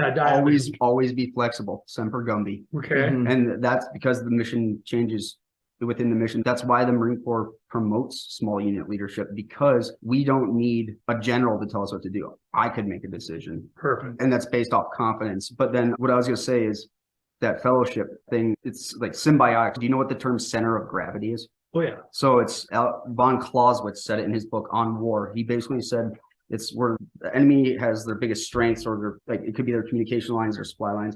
And that's where we mass our attack. For a business, I guess esprit de corps would be a good term, that the culture, make that your center of gravity, because then the other things will follow through, because then you won't even have to preach them to die on the hill. Because if they already have that culture, they're going to do it. Like what you were saying before about the alignment. If it's gotten to the point of true alignment, they'll die on a hill when something changes in the mission or not. They'll do the right thing when it's the right reason at the right time, because everything's aligned. And it takes that culture at the bottom to build up to those actions. You don't just get a new guy that just enlisted and he hasn't even gone to boot camp and go die on a hill, but then after building him up, then they will figuratively or literally go take the hill. And part of me thinks that, and the Marine Corps does it too, it's like, go take the hill, die on the hill. Some of that's just jargon, and that sometimes might just come out of people being lazy and not fleshing out what they actually mean. Because if you give them a clear cut, like, let's go do this, you could say take the hill, or you could say, let's go do this. And it's, at least that's my opinion on it. But yeah, take the hill, I think, may have been originated back with the art of war, right? The high ground, you have an advantage. Yeah. So it's harder to take the hill. And so they're trying to say difficult mission. Well, and it really isn't, it's really, especially like on a business aspect, it's not feasible to have a company that is willing to sacrifice its employees and their moral standards just to complete the mission. How many times, how many missions does a company have a day that could change in a phone call? And in the military, I mean, he was regarded as this, amazing leader, chesty puller.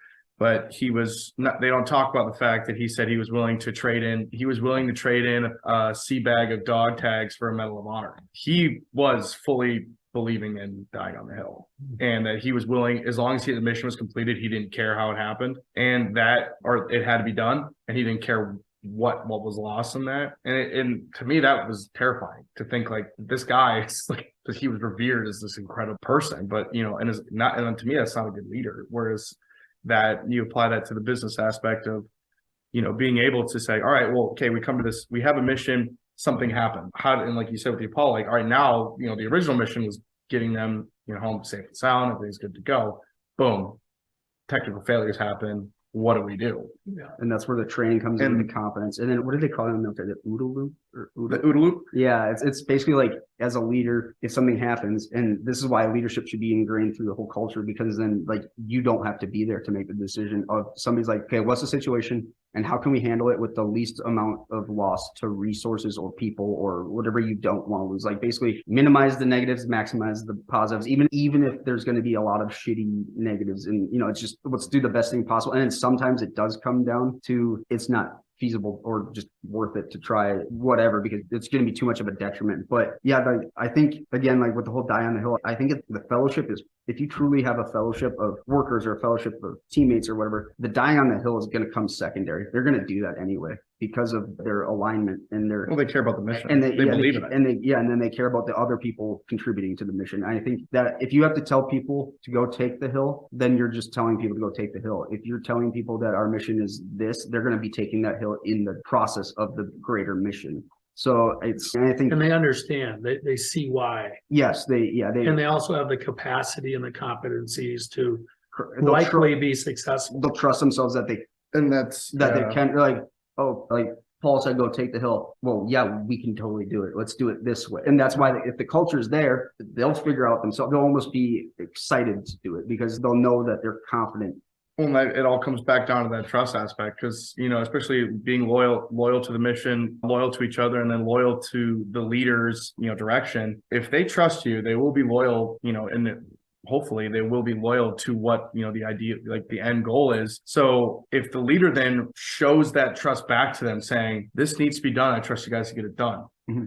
And actually saying that, I mean, the amount of times that not in the civilian world where I've not heard that, and you watch just the degradation of, esprit de corps, no one cares about the business. Like, oh, well, it's the smaller things that lead to that. Like when Q said like, oh, I trust you guys to do that. Even saying something small is like, oh, I trust you, Killy, to go do that. It's amazing how much that will just change somebody's outlook on it. Because then they feel a sense of ownership in the mission instead of just, well, I'm just told to do this and I have to go do it. No, it's like you are relying on me to go get this done. General James Mattis said, true leadership is when people under you fight with a cheerful or happy heart. They trust you enough where they are eager to do whatever you want them to do because they trust that you are setting them up for success and that they can do it. Yeah. Well, yeah, And so one component Mattis is referring to is in fact fellowship. Yeah, and Because that's present. Not the absolutely. only one, of course, but it's present. And go ahead. No, it was just with like, and being with snipers too, like that was even more zoomed in on when they tell a team, all right, you need to get up on this mountain 9 times out of 10, we're getting inserted at the base of it. So now we've got a 4-hour hike up mountain with, 100+ pounds of gear. Wants to do the sexy stuff until they find out how to get sexy. And I would just, it's, yeah, I would, but it's, I would just put myself in the truck. right. And That they, sucks for you guys. and they would drop us off, and our end mission was establish a hide, provides surveillance target acquisition, which is why they call it stay platoon, STA, surveillance target acquisition. That's because you guys just stayed there. I'm not even kidding. Oh, most people. Oh my God. Okay. Yeah. But it really, because then that mission was set, but we were told by Flamber being, our commanding officer, and then our battalion colonel, who's the big cheese, I trust you guys to get this done. We gave him what our plan was, and he goes, trust to get it done. And we had, A through Z. And because we believed in the mission and what needed to be done, but we also believed in ourselves to get it done, the amount of laughing and just like small giggling at night, like under dark, that we were just, it sucked hiking that, but we were so excited to get up to our position, get settled in, because at the end of the time, and I told Ben about this, there was one specific exercise that no battalion has actually completed, because it just so many working parts needed to happen. But because our platoon believed in the mission and made it happen with just our end, it promoted the other missions that needed to be happening, so that when it got done, we get done, do our our index, and we do our debrief. And they went, I cannot believe that you guys did this. And our Flamber goes, yeah, I had no doubt. And it wasn't him saying, I knew what I was doing. He went, I had no doubt of my guys. Yeah, it was a compliment. Another thing though too is like unreal. The one thing pretty cool. is like you have to acknowledge like the people under you too, but like also it's not like you can be totally aligned with like the macro mission, but there's gonna be a day-to-day stuff that you're just not totally aligned with. Like you just might have a bad day and you're like, screw this.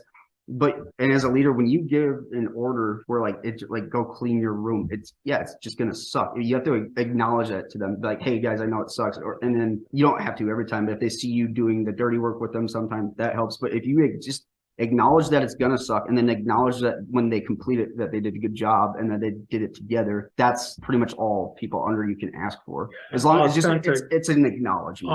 Authentic, not bold. And don't the appropriate amount of acknowledgement for the job. And so when you're going up to a hill, be a sniper versus cleaning your room, both very important, but that particular commander would have a different but accurately assess what they're going into and what they did. Well, and that was my first time, Paul, really being put into that leadership role. Was, again, great example. My leader was actually taking care of something with his family. I think his baby's being born. So they went, That's a weird mission. Interesting mission. Yeah. And we had to do this whole big thing where we had to go through medical records, and because it gets checked, like a full team goes through it anyway. And we have within a company, hundreds and hundreds of medical records to go through.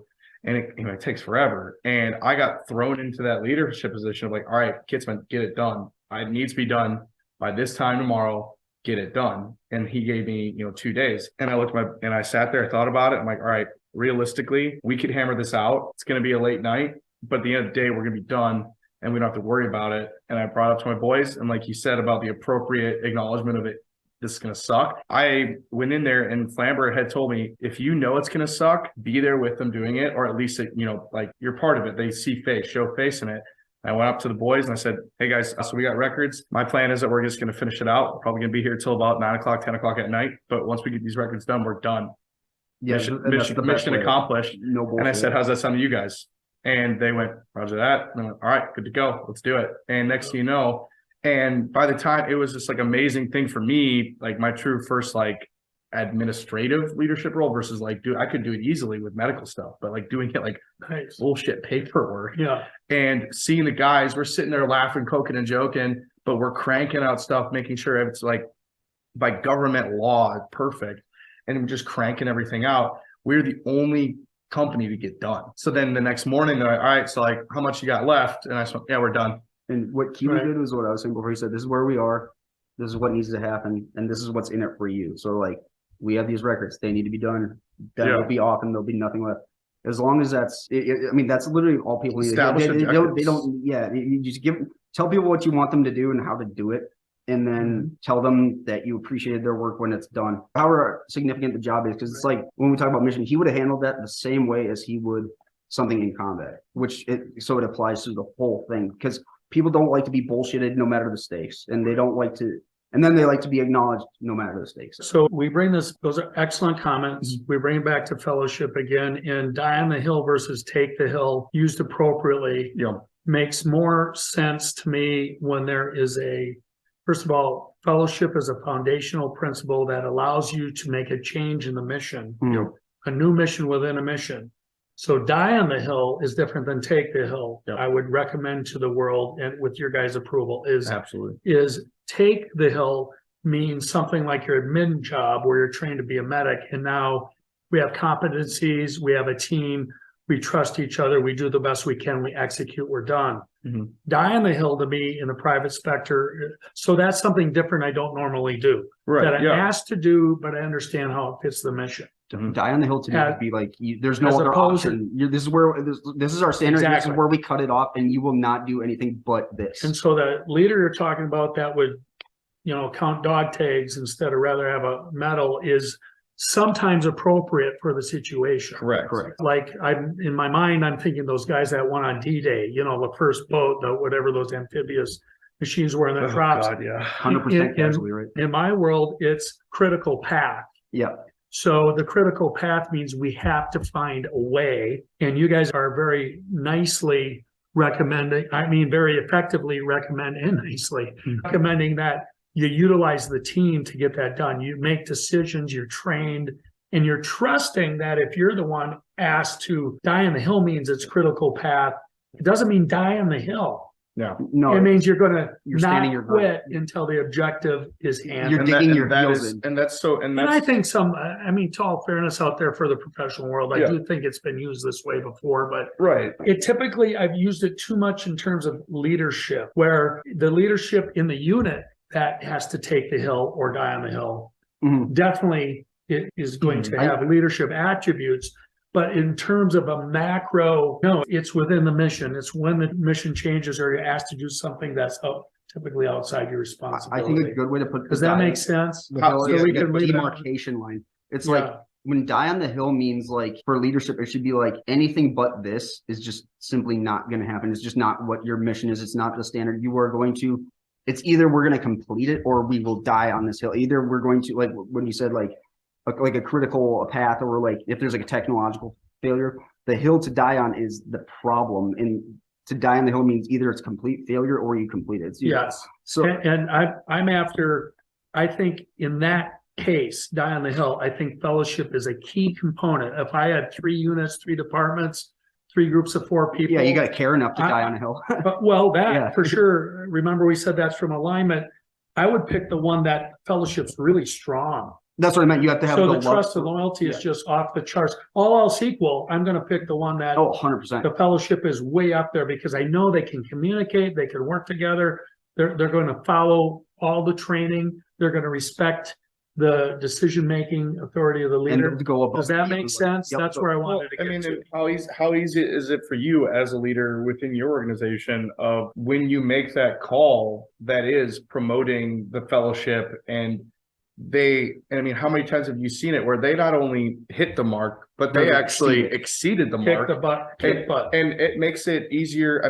I did it for me in the military and other just jobs that I've done where it makes it easy. And in my thought process is if you want to be the boss, wouldn't it be nice to make it easy? When it's like, this is easy being the boss with the team that I have because we've created such a fellowship that now the hard stuff that's almost fun. And they don't even have to be told. You don't have to tell them. That's key. Yeah. Yeah. It's because of And they'll give everything them we're talking about. their own intrinsic initiative. They want to do it because they know, because it's the hill worth dying on. They know it's right, and they agree with it, and they believe it, and then they believe in themselves and the people with them. It's basically saying they don't care how it happens, but we're gonna get that, and we're gonna, and that's hard to get to that level of fellowship. But once you have a fellowship, it's like Lord of the Rings. The bonds are not easily broken, and so it's once you have a fellowship, almost don't touch. Like let them go and let them teach others. Because it's like wanting the ball. It's like wanting to be the team on the field in a critical situation. Like hockey, you have lines. You want to be the line on there. And that's why competition is good in a company. And those groups of your four, what do you call them? Patrol? What do you call 4 guys again? Fire team. So 4 fire teams. They're all wanting it. Yep. Right? They're all wanting it. But then the ones that don't get it don't mope and are pissed off because the one got it, because they probably all know why. Oh, that was, I mean. And so that it identifies a skill gap that they train for to fill, so they get the mission next time. They want you. Is that correct? They want you to be constructively pissed off. That was. Because you'll be pissed off, but it'll be like to be better. If you want it, be better. Well, that was with. Don't be sorry, be better. With my. There you go. With my regular platoon. Nice quote, man. Yeah, that was great. That was awesome. My regular platoon, that exact thing happened. We trained because we had seniors that gave a shit, and they didn't grind us down and make us train when it wasn't, feasible. Because I had been part of something like that, and there was no fellowship. We didn't give a shit. But then when you had the guys that were grinding us because they were making us better and creating that, like, so instead of just this nonsensical training because just to training's sake, but they're like, hey guys, we get this done, we will be the platoon they call up. And sure as shit, when shit went down on my first deployment, what platoon do they pick up? And those guys are good because they do that out of us. When you get it to a true fellowship, that goes into the fellowship, but the culture, when you get leaders like that, they're doing that out of a sense of duty and responsibility. When they can start doing like smaller leadership and going above and beyond, then that's when you're going to get that group that'll go die on the hill. Because like when people feel responsible, hey, it's on us to go do whatever, and like, hey, we're the ones we're picked, we better do it to not let down other people that expect it. That's when you have like a true like fellowship. That's outstanding. So the die on the hill is a result. Yes, of correct. doing everything else right. It's almost not like a tertiary, secondary. You can't. It's not the motivational. It's the result of everything else that motivated me. Yeah, it's hard to get a group of people like even literally willing to die on a hill together unless you have that fellowship. You ask like a group of snipers or something to go die on a hill together, they'll be like, which hill? Right. But then probably the one you have to walk way up. But but if you don't, then that's when you start seeing what you're talking about before, when personal loyalties kind of usurp like the fellowship. That's when you don't have that. But if you can have that fellowship, then it's just a matter of which hill. That's awesome. So let's get to the point for useful information that are actionable ideas for our listeners to improve trust and loyalty. Because I think the manager / leader, a big part of their role is to develop fellowship, which means increase trust and increase loyalty. I think we beat to death the idea of deliberate practice. Yeah. So we don't have to talk about that anymore, but deliberate practice and repetition clearly is something we need to do, but with eyes wide open. You guys were talking about everybody's watching everybody else, and then you come together, you improve really from anybody on the team, leader, subordinate, peers, come together, improve the process, repeat, keep refining it right up till the mission. So it's the very best it can be before you go. Mm-hmm. So we got that one, but some other things that come to mind. For instance, I'd like you guys to briefly comment. I think one thing that needs to happen to improve this is authentic and timely information sharing. Oh my God. Because we're going to hammer in, we have 11 to go through. So we want to just a minute or two each. If you guys would comment on information sharing's importance in terms of developing trust and leadership, because that's an actionable thing that most of our listeners can do right away. Yeah. I mean, for me, it would be, we've always heard that classic, this meeting could have been an email. And I think when you really think about it, implementing that as a practice, is that I think there is a point of understanding is the information you're passing something they don't know. Because I think it almost comes off as, to me, it's Busy work. not even busy work. It's almost insulting. Yeah, it's you're saying it to say it. You didn't think I knew that, Paul? Like, it's like, hey, Killy, make sure you breathe when we're talking. It's like, what? And I feel like I've heard plenty. That's an appropriate place for me to interject that all the principles we're talking about, I'm trying to get better at myself.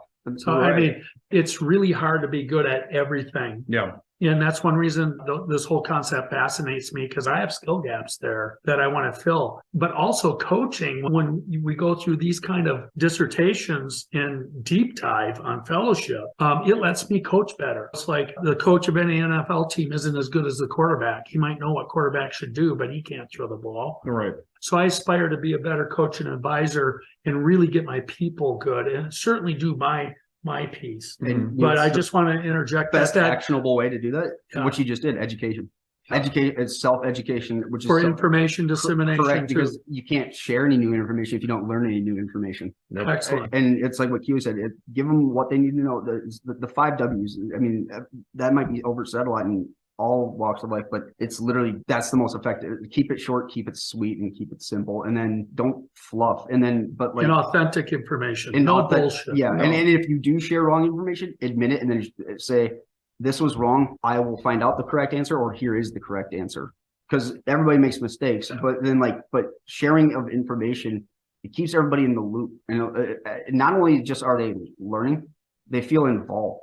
Even if they don't not to the extent of Killy, I didn't need to know this, but even if it's not really in their job, but if it's related to them, they still feel involved, enough for I got included on this. And the flip side of that, because remember we talked about toughness and responding, is also trusting the management / leadership to disseminate the right information and be okay if you didn't hear everything. Yes. Because everything is going to overwhelm and probably add inefficiencies. I think it's more appropriate to share more dying on the hill than taking a new hill. Yep. For instance, the higher the stakes and the intensity of the situation, there's a trade-off between too much information and being included. So someone on a team organization that trusts the ability of management or the holder of the information to get it to the right person doesn't whine when they don't hear the same thing. Exactly. And in other words, okay, maybe they found out after the fact, yeah, it's okay, I wasn't in that loop. I see why I wasn't in that loop, rather than pouting. Mm-hmm. I'm being a little bit over dramatic, but I've run into that in my 40s. A good thing to ask in private company. A good thing to ask yourself before communicating, or in when you're doing your little hindsight, could I have done? For the words, if an order can be misunderstood, it will be misunderstood. I need work on that one. And because and that's how you can kind of help. And now it's always a learning process, because sometimes you question, did I send too much information or not enough? And you're always only as strong as your weakest link. If your weakest link can understand it and stuff, you've communicated. You're there. You've communicated enough and effectively. Yeah. If there isn't even a question, one of the best ways is just ask, did everybody understand it? Does anybody have any questions? Because there's nothing wrong with, we always say there's no stupid questions. Right. The only one that's stupid is the one that you didn't ask. And if you're thinking it and ask it, I guarantee you somebody else was. No, excellent. And there are some pretty stupid questions. We could probably do a podcast on all of these. Another one I want to get to is start early, and in terms of the idea of fellowship, and that's where student athletes come in. Yes. And so, okay, we're beyond high school and such, but we can work on our athletic student athlete type benefits if we're you play D3 football after, or you can join a club team, or you can be in the soccer league on Tuesday nights or something. And so you can still practice those. But what I'm really getting, so that's one way to do it. And I really encourage that. I think that's a big part of being a fit professional, being a complete professional, but starting early. So the parents out there, the listeners with kids, student athletics, man. It's huge. It's probably the biggest thing. Because remember for what fellowship, we're talking for about fellowship. Remember what I said? When we got out of the military, we craved the fellowship. You start them early, they will always be seeking fellowship because they want to be a part of something bigger than themselves. And it makes them a more empathetic, it makes them a more unselfish person, and it makes them a harder worker because they crave to be part of something. They want to do well, and they will take that personal initiative to get there, to be a part of something, to complete a mission. And then there's the corollary in a sport like football or hockey, where you have lots of contact, all the things in that sport that like you said earlier, I think that it teaches, the light bulb went off when you got to the military in a bigger way, but it's the same, It's all same applicable. kind. Most of what we've been talking here today, right? It goes back Oh, in time, absolutely. an earlier point in time that makes you even more likely to succeed, understanding how to support this, how to utilize it, how to multiply And it. it teaches them responsibility. I think the biggest thing for humans to have is you got to learn that like people are counting on you, and that can be in any way. If you're just being counted on solely to do one thing and you're not part of like an offensive line or something, you'll be more apt to do that if you experience like youth sports and stuff like that. Anything that you can get your kids to be in that makes them a part of a group that have to work together to achieve something, even if it's like getting your own, like if you have 3 or 4 kids, you get them to go clean the yard, and then you tell them, you know, you acknowledge it when they see the benefits of what working together does. Right. That helps a lot. And Yeah, excellent. So the next two, I'm going to combine understanding the role, both from the leadership, designing the roles and filling the roles correctly. Also, the person in the role in the sports world, I call it the depth chart player. I think ultimately, you know, you guys in the military are definitely depth chart guys. You weren't the generals. Right. And how important that is. So important. But the attribute is create the culture and the training and the information dissemination to create the intrinsic motivation for the depth chart player or whatever role to constantly work on knowledge, skills, and disciplines that improve their capability and competencies so that they can contribute to the mission. So that is actionable, I think, in a professional space. Oh, yeah. If you think about it, I mean, it's hard to do because a lot of times, like what you said, it's perfect. Like we're just some dude out there, and it's hard to see the macro level. But if there is a way to show your employees the bigger picture, I don't know what that looks like in a business.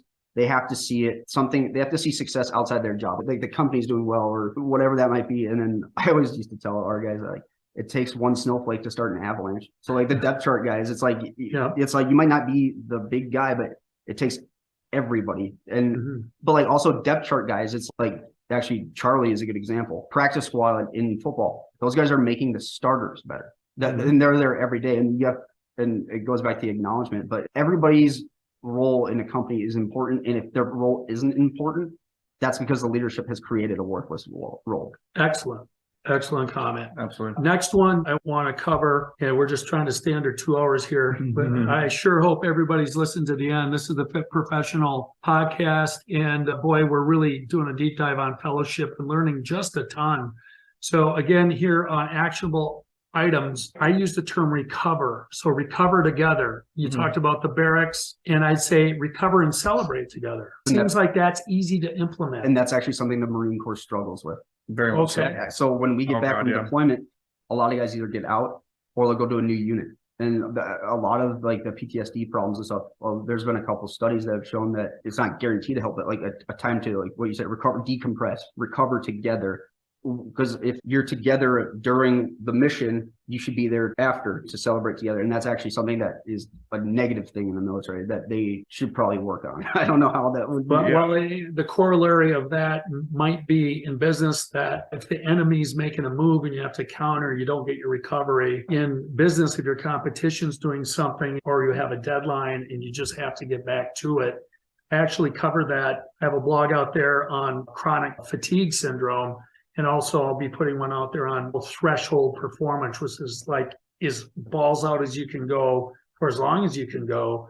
But boy, you can do that, but then you got to recover. I mean, the World War II version was Patton and his tanks doing the rush, but more practical for all of us. It should be fairly easy to implement, whereby, for instance, our company, we have a fun coordinator. It's Emily. We've done bowling. We've gone to a bar and just had some beers. And they've been after kind of milestone quarterly meetings and things like that, where people were, they were nervous. They prepared well. They did a great job.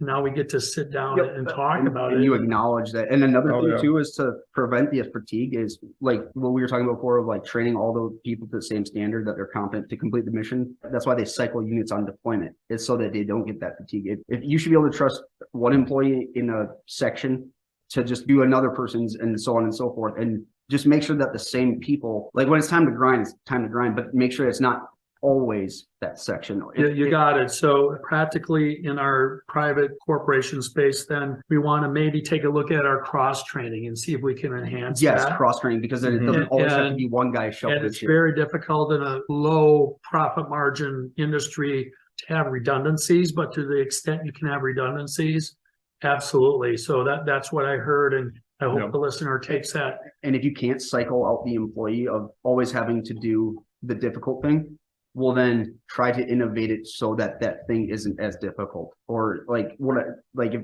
I don't know how to put that in business terms, but it's like, if we always have to do these expense reports or whatever, maybe try to like simplify that. Engineering principles are divided into small, manageable parts. Yeah, make it efficient. Then create procedures on those and then train on those. Fundamentally, Peter Drucker from 1940 in the whole science of industrial engineering, which essentially won World War II. Yeah. And then they made cars with it in Japan and really made nice low-cost cars. But anyway, the next one is, just in terms of moving along here, is the concept of those positive drop-ins, which is appropriately and authentic acknowledgement. No. Also with purpose. So that's something that's easy to pick up. It's not one of my strong points. I actually have a measure where I got to get away from my computer and get out and talk to people more. But there's a whole bunch underneath that. And that's an easy one for the listener to start right now. When they're done with this podcast, they could get up from their desk, or if they're listening to it while they're fixing supper, do it tomorrow. I call it the give a shit. Like, you gotta have the give a shit principle. Yeah. If you have to force yourself to do it, why are you in that leadership position?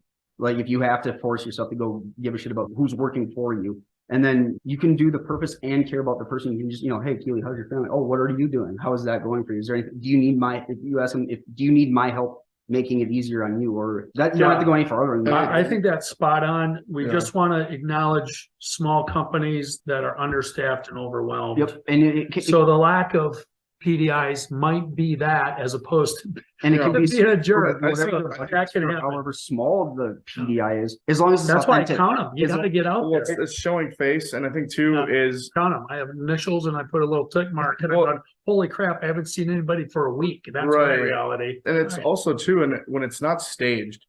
Yeah, where it's authentic. It's not a dog and pony. It's not. Yeah, it's like they do that with whatever. Like, we have like a mandatory fun event, which we always did. Yeah, it's the only time I've seen the freaking colonel this whole time. Dude kind of knows my name, but that's it. And I'm like, well, I know he doesn't really care.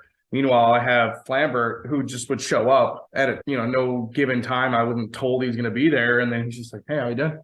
Like, what do we got going on here?" And just something like that made it so much. It's completely deliberate. Yeah. And I mean, it's very, very important. For like a big company, obviously. And it meant a lot to you. Oh, yeah. I mean, and even for like a big company, you might not know everybody's employees by name, or like the general probably doesn't know my name. But if you just look at them and say, "How are you doing?" Because you might not be able to say it to all 1,500 people, but people will see you do that to someone on their level, and it's almost just as good. So the next one we covered, maybe even beat to death a little bit, is the concept of closing skill gaps, or close also accountability gaps. And that's very important, and it comes from everywhere. It's not just top down, bottom up here. It's everywhere all the time. But what really matters on that is creating acceptance at all levels that that's not a bad thing. That's a positive thing. Mm-hmm. No, it's because your work or your workspace, it could be, I would say, start small, start with like appearances, workspace, stuff like that. And then let people know it is a direct reflection of yourself and your company, because perception is reality. If you look good, you play good, the whole Deion Sanders quote, but it's like you preach accountability on all levels. So it doesn't seem like you're just trying to harp on like, let's make sure everybody comes to this meeting one day. It's accountability on every level, but not so much where it seems like it's beaten over the head, because it will be, but it's spread out. Because then people just get tired of hearing the same thing over. But if you're like, and it's small corrections, because then you have to do it to the point where they have pride instilled in making the corrections and looking for it in themselves, but not to the point where it creates like a fear-based, like perfection, robotic, like kind of work environment. Because then you're just going to go the other way. Yep. And then another one was grind together, which kind of is an offshoot of deliberate practice, but you guys said embrace the suck, I think. Yep. Yeah, it was. And what Killy said, showing face. Even if you're not doing exactly what they're doing, show up and be like, "I really appreciate what you guys are doing. This sucks, doesn't it?" Just acknowledge it. That's grinding together. And then make sure that the people are grinding. The recovery goes into that. But I think Killy said in showing face, just maybe once in a while, or just how do you do that? Because then it shows that you are invested in however important the task is. It shows that you actually care. And that's just as much as if you doing like filling a sandbag with them. It's just as good. And that's the grind thing. You said like grinding together, racing to suck, and it doesn't even have to be something that really truly sucks. It could just be something that's just monotonous, tedious. But because you're doing it together, that it takes away. I mean, the worst thing for a human being to happen is because human beings crave connection. You take away, if you isolate somebody, they're going to be worthless for you, to you. And that's why when you said celebrate the goods together, they're all connected. And what Killy keeps saying is together. Just make sure whatever they're doing, it's together. Because then it's the good and the bad. And that's the fellowship. They're going to be here during the good and the bad times. And we're going to work together. You saw that in Band of Brothers when that guy got punished and he got told to run up Curry by himself. What happened? Everyone just showed up behind him and ran with him. Like, you can't ask for anything more than that. That's why in the Marine Corps, if you screw up, they don't punish you; they punish the group. So then everybody's there. They do punish. It's group punishment. Yeah. So the next one is always be on the lookout for observing what you can do, like as personal responsibility with enthusiasm, where you can apply your competencies and capacity to help the mission. So you do your role first, but if you have any slack time or discretionary time, you don't put your feet up. What do? Just be. I mean, it's something to offer, but like what you said before. But don't do it just to do it and waste people's time. Do it because it could serve a purpose. Now, it helps the mission. And it helps the mission. Yeah. Or not for false chips. Like, you owe me one. Not for that either. Yeah, there can't be a hidden meaning behind it. It's like even if it doesn't directly apply to them, people can tell if you're being earnest that it's because you care. Even if you're teaching them like teaching Killy something on the computer that he might not ever use, but he might have to teach it to somebody in his department. As long as it's useful and that you care about it, it doesn't even have to be that. Self-improvement is one of those as a leader, self-improvement is, one of the true core values of a leader is that you're like you said, you're not putting your feet up, like when you look at the podium, somebody's on first place. There's always more. Actually, I take back what I said. That's a better idea. Self-education for leaders. Like you said, like you're acknowledging the fact that you have gaps. Yeah, and don't rest on your laurels. That you failed as a leader if you went, no, I'm pretty much set. Like that's not a good biggest failure. We know leaders that do that. Yeah. Honestly, doing things like this or just reading books on leadership or reading like history books, just continuing education. Because at a certain point, like when you've been a leader a long enough time, you're probably either in or have experienced or going to, when you start having to transition, like focus more on passing off the knowledge instead of, you're always going to be looking to gain new knowledge, but it's also like long-term instead of like, what can I do for them today or whatever? How can what do they call it when it spreads? Like I might teach something. Multiply. Yeah, no, Jesus. And I'd be like, Intensity Multiplier I'll teach something Killy today, but he'll teach others. And so it's like a pyramid scheme, but actually applicable. Yeah, it works. Absolutely. And the last one takeaway is I believe that professional or private companies, for-profit companies can figure out ways to get individuals to measure their own effort. I don't think it's a boss measure. I think it's an individual measure. And it can be a simple, I actually do it on every time card every day, 0 through 10. And I gauge that. I just watch it for my own feedback. I can tell if I had a good week. If I have all 7, 8s, and 9s, I don't remember giving myself a 10 because that's a good week. If I have 2, 3s, 4s, something's going on. Maybe I was sick. Maybe I didn't see anybody that week. I had 0 tick marks and far as positive drop-ins. But I believe in what you guys were talking about. That's going on in everybody's head. There is an awareness of their effort level relative to the expectation of the group. And so maybe it doesn't need to be measured. What I'm saying in the private sector, I think often there isn't this acceptance. There's kind of like, what are you doing for me lately, company? What are you doing for me lately, boss? As opposed to what can I do to deliver the mission within the available time I have or within the quality and qualitative and quantitative aspects of my role. To be honest with that, I think you have to give them, instead of saying something to measure, because not everybody's just going to go improve themselves out of the goodness of their hearts to improve. This is true. This is true. Most people just won't. Like if you give them something to obtain, they'll figure out what they need to put in for that effort to obtain it. Something realistic. And I think that's probably just a better way than hoping everybody's going to just improve for improvement's sake. Not hoping, but having get your staff in some way. What you said is a way to get them to do this. Yeah, give them a So carrot, give them a carrot totally, stick. totally, in my years, absolutely think what you said is absolutely true, and that most people don't think this way. Mhm. I think it's more than just 51%. I think it's a big majority of people don't necessarily think, how is my effort level at my job today? But you guys, when you're doing your mission, when you're on patrol, it's called a debrief. Yeah. Yep. And it's actually formalized into the process. Yep. But what I've gathered from you, and correct me if I'm wrong, but you're also kind of doing your own debrief in your head. Yeah, Oh. well, it's because it permeates to you. Like nobody ever told us to like debrief in our own head, but we do like monthly counselings where it's basically we do a debrief after a mission. So Basically, an anything. appraisal. It's like Basically, an appraisal. yeah. After it's a way more extreme level than the military. Basically, after anything you do, somebody will tell you how you did it. And they're like, good So job the with that. performance feedback. Yeah, and then Those you'll lives are at stake. yeah, and you'll start doing it yourself because and then. So I think that goes into the fellowship thing when people are like, you're in perfect alignment with like what your company is and like what you want. So you're already on your own making that. How much effort do I have to give? So we're back to So it goes back to that. mission alignment. So if you get that fellowship, they're gonna create that own checklist. So the last thing I would take away is when you guys sign up for the military, there's a huge amount of alignment right there. When a high school kid plays D1 football, there's a huge alignment with the football Correct. program.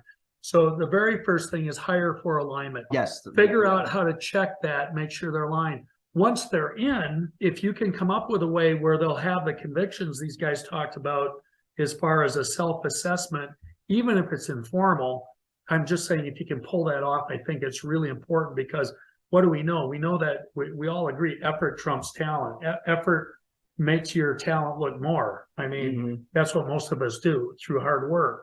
Because not everybody is self-disciplined or the very best. You know, you're not gifted. Wayne enough. Gretzky. I would not kinda take- everybody's Gretzky. Yeah, And and even ideas- Gretzky got to the way he was because of effort. Yeah. Like Yeah. then that's, I mean, it works perfectly with that because I mean, how many of those guys do you hear? You never hear anyone talk about the guy who had all the talent in the world, but he's not here. Yeah. Right. And I think a good So idea what? for like a business, Right. use what I said before, ask people what they want. And I don't mean like money, or like ask them what their goals are.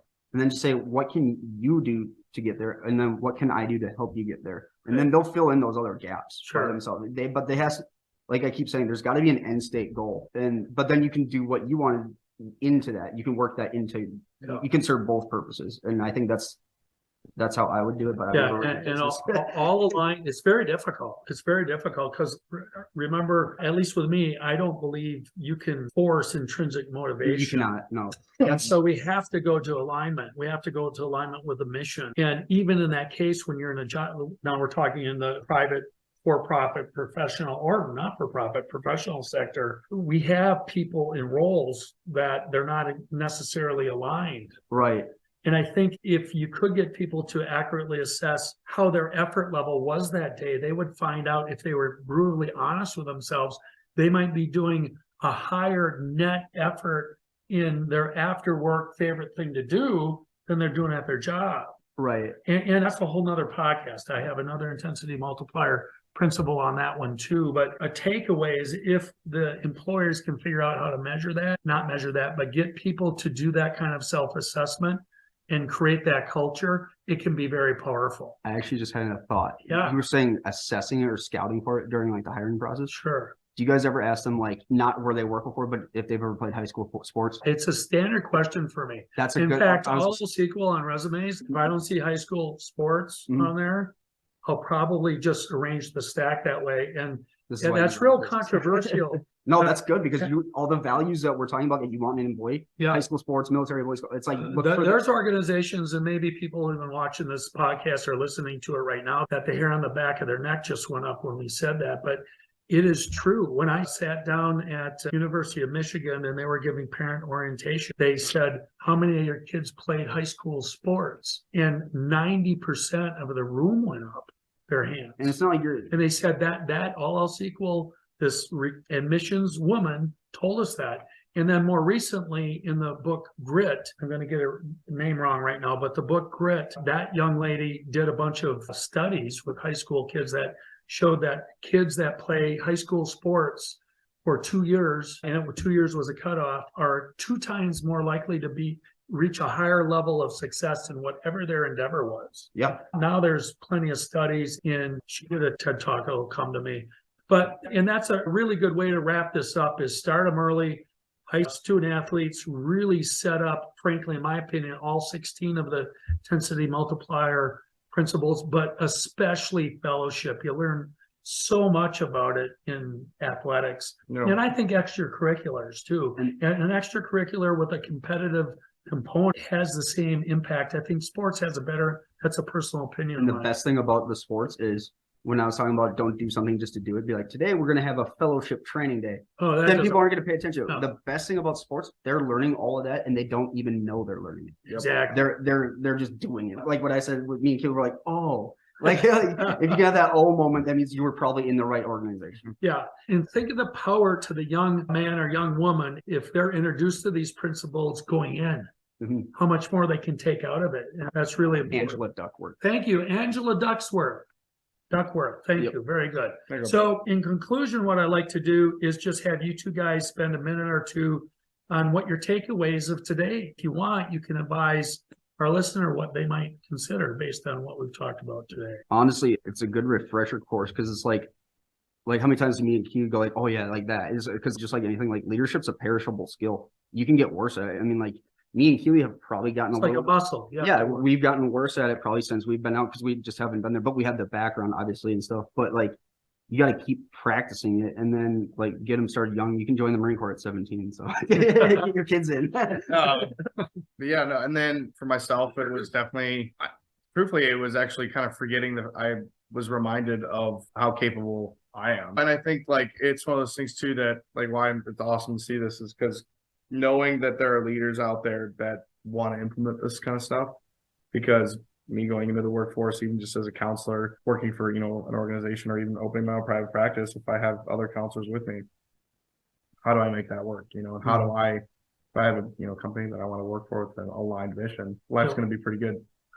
Excellent. Well, my takeaway, I'm absolutely motivated talking to you guys. You really help fill in some great examples that I never could have come up with on my own with your experience. So that's just outstanding. The other thought I had is I think I might have these guys back. If you're willing, we have so many different things we can talk about. And it was really fun. You guys did a really good job. And so I really hope that the listener has been able to think of ways that they can handle margin problems, team problems especially, and then rescue time, meaning that we only get 24 hours in a day. People say, make time, save time. Well, time's constant. So in my view, I think we're rescuing time. And hopefully when your team is gelling like this, when fellowship is really high and you don't have any incompatibility in your team working in there, you can really get a lot more done and get better results. And it really is about results, what we talked about today, the result of which manifests itself in completing the mission. So with that, I want to thank you guys for being with us. I thank you again for your service. It's just outstanding, and I wish you the best of luck. Can't wait to watch you grow as professionals and really look forward to maybe having you back. Yeah, Lots of time. Thanks so much. All right. Thank you.